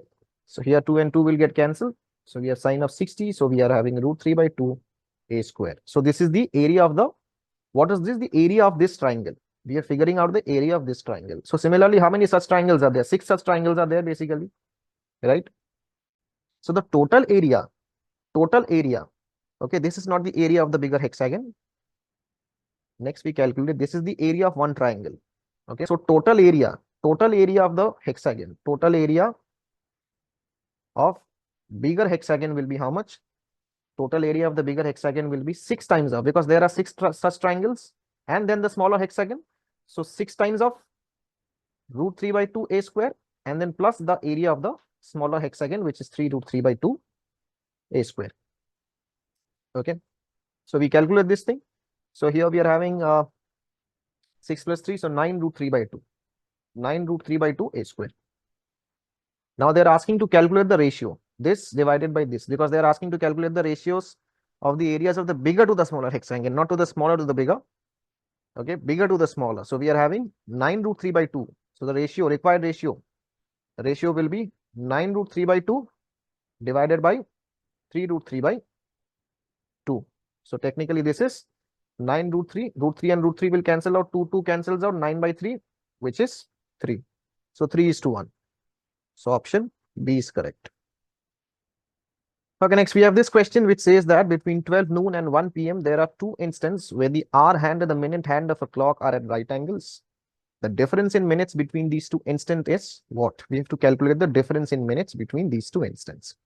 Between 12 p.m., 12 noon and 1 p.m., let's say over here, between 12 and 1, the hour hand and the minute hand will be somewhat like this. This will be your hour hand and the minute hand will be somewhat like this. Such that Both of them are at right angles because they have said like there are two instances where the hour hand and the minute hand of a clock are at right angles. So like this, fine, such that these two are in right angles.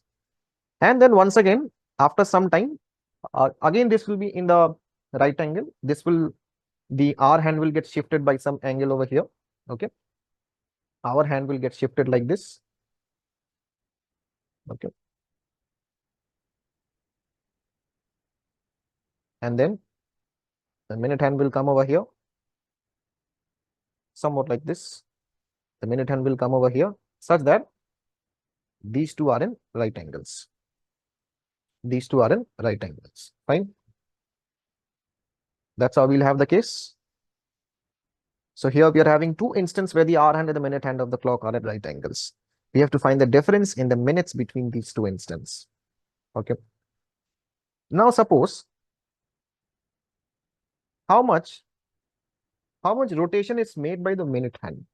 How much movement is made by the minute hand in degrees? In every minute, let's say, in every minute, okay, the minute hand, let's talk about the minute hand. In every minute, the minute hand is making, so total rotation is what? 360. 360 divided by, we have 60. The minute hand will make a rotation of 6 degrees in every minute, right? And similarly, the hour hand travels in total, the hour hand travels 30 degrees, right? So 30 divided by 60 minutes, in every minute, this moves around 0.5 degrees. In every minute, this will move around 0.5 degrees. Fine. This is the calculation for every minute. This is the calculation for every minute. We are having our hand is making a movement of 0.5 degrees. So if we calculate the relative rotation of the minute hand, the relative rotation between this minute hand and the hour hand is what? 5.5 degrees. In every minute, there is a movement of 5.5 degrees. Okay. In every minute, there is a rotation of relative rotation of 5.5 degrees, which we are calculating from here. Fine. We calculate the first time when this is actually at 90 degrees. We calculate the first time T1, let's say. We calculate the first time when this is actually making the 90 degree, when the minute hand and the hour hand is making a 90 degrees. So overall degrees, it's making 90 degrees over here, divided by the relative rotation of 5.5 degrees. Will actually give you the time at which the hour hand and the minute hand is making, hour hand and the minute hand is making right angles, 90 degrees. So 90 degrees divided by the relative rotation. Similarly, for the second time period, let's say for the second time, T2, let's say, we also find T2, where for the second time, the hour hand and the minute hand is making 90 degree. Now you are seeing 90 degree in this sense. You are seeing 90 degree from here. This is 90. For the second time is this red color. This red color denotes the second time period where the hour hand and the minute hand is making 90 degree for the second time. Okay, but you are seeing 90 degree from this side, right? But the clock goes in this way. The clock will go in this way. In this sense, this angle is what? 270. It's not 90. The 90 is in this way, but the clock is going in clockwise sense, right? Angle is taken in the clockwise sense. So here, this angle is what? 270, right? This angle is 270. So in this case, this angle will be 270 divided by 5.5. This angle will be 270 divided by 5.5 minutes. This is the time period. Okay. What we need to find? We need to find the difference in the minutes between these two instances. So this is T1 minutes and T2 minutes. As per the question, you just need to find what is T2 minus T1. The difference between the minutes between these two instances. So that's straight away 270 minus of 90, which is 180 upon 5.5. Okay, you just need to calculate this thing. So this is basically 360. Once you multiply by 2, this is technically 360 divided by 11. So which is 32 whole number, 8 by 11. So option A is correct. 32 whole number, 8 by 11. Okay, next we have this question which says that for what values of theta, where theta lies in between 0 and 90, does the quadratic polynomial in t given by t square plus 4t cos theta plus cot theta have repeated roots? So now we know for repeated roots, discriminant must be equal to 0. Now what we do, we simply find the discriminant from here, which is b square minus 4ac. So that is 16 cos square theta from this quadratic basically. So 16 cos square theta minus of 4 cot theta is equal to 0. So we have to calculate the values of theta from here. Let's simplify this thing. So we are having 16 cos square theta minus 4 cot theta. So we can write this as 4 cos square. We can divide by 4. So we have 4 cos square theta minus 4. Sorry, this is cos theta divided by sin theta. We can write this as cos theta upon sin theta is equal to 0.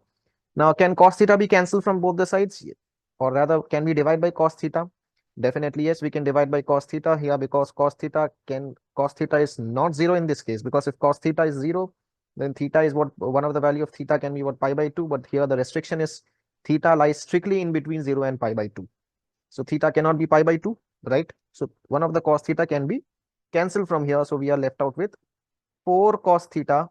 You take this LCM as well. So we are having 4 sin theta cos theta minus of 1 divided by sin theta is equal to 0. Okay, fine. So what are we left out with? So we are having sin theta over here. So 4 sin theta cos theta is what? 2 sin 2 theta. So 2 sin 2 theta is equal to 1, which means sin 2 theta is equal to half. So 2 theta is equal to pi by 6 or 5 pi by 6. So theta is what? Theta will be pi by 12 or 5 pi by 12. So theta is pi by 12 and 5 pi by 12. So option D is correct. Okay, next we are having alpha, beta, gamma are complex numbers which are the vertices of an equilateral triangle. Then which of the following is correct? Now this is a very standard thing that if 3 complex numbers are the vertices of an equilateral triangle, there is a very standard result which we teach in class. That is, let's say if Z1, Z2, Z3 are the vertices of an equilateral triangle. Okay, Z1, Z2, Z3 are vertices of equilateral triangle, then Z1 square plus Z2 square. This is a very standard result. We ask the students to remember. Z1 square plus Z2 square plus Z3 square is equal to Z1 Z2 plus Z2 Z3 plus Z3 Z1. The proof is done by rotation.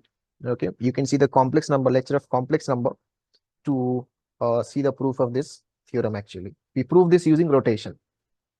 So here in the place of Z1, Z2, Z3, we are having alpha, beta, and gamma. So what we can say from here is alpha square plus beta square. Similarly, alpha square plus beta square plus gamma square and is equal to, or minus of, alpha beta minus beta gamma minus of gamma alpha is equal to 0. I'll take on all the things on the left hand side. Okay, so what is this basically? We simplify from here. This is a very standard simplification. How do we simplify this thing? We multiply by 2 on both the sides. Simply multiply by 2 on both the sides and we are done. You'll write this as alpha square plus alpha square. Then similarly, this is what beta square plus beta square, and then 2 gamma square can be written as gamma square plus gamma square. So alpha square plus beta square minus of 2 alpha beta, which is alpha minus beta whole square. Similarly, you'll be getting beta minus gamma whole square. Similarly, you'll be getting gamma minus alpha whole square is equal to 0, which is option D. Okay, next we have this question, which says that assume that n copies of unit cubes are glued together side by side to form a rectangular solid block. If the number of unit cubes that are completely invisible is 30, then the minimum possible value of n is what? Now here, let's say if the cubes are having a dimension of a, b, and c, okay, means the cube is having a length, breadth, and height basically.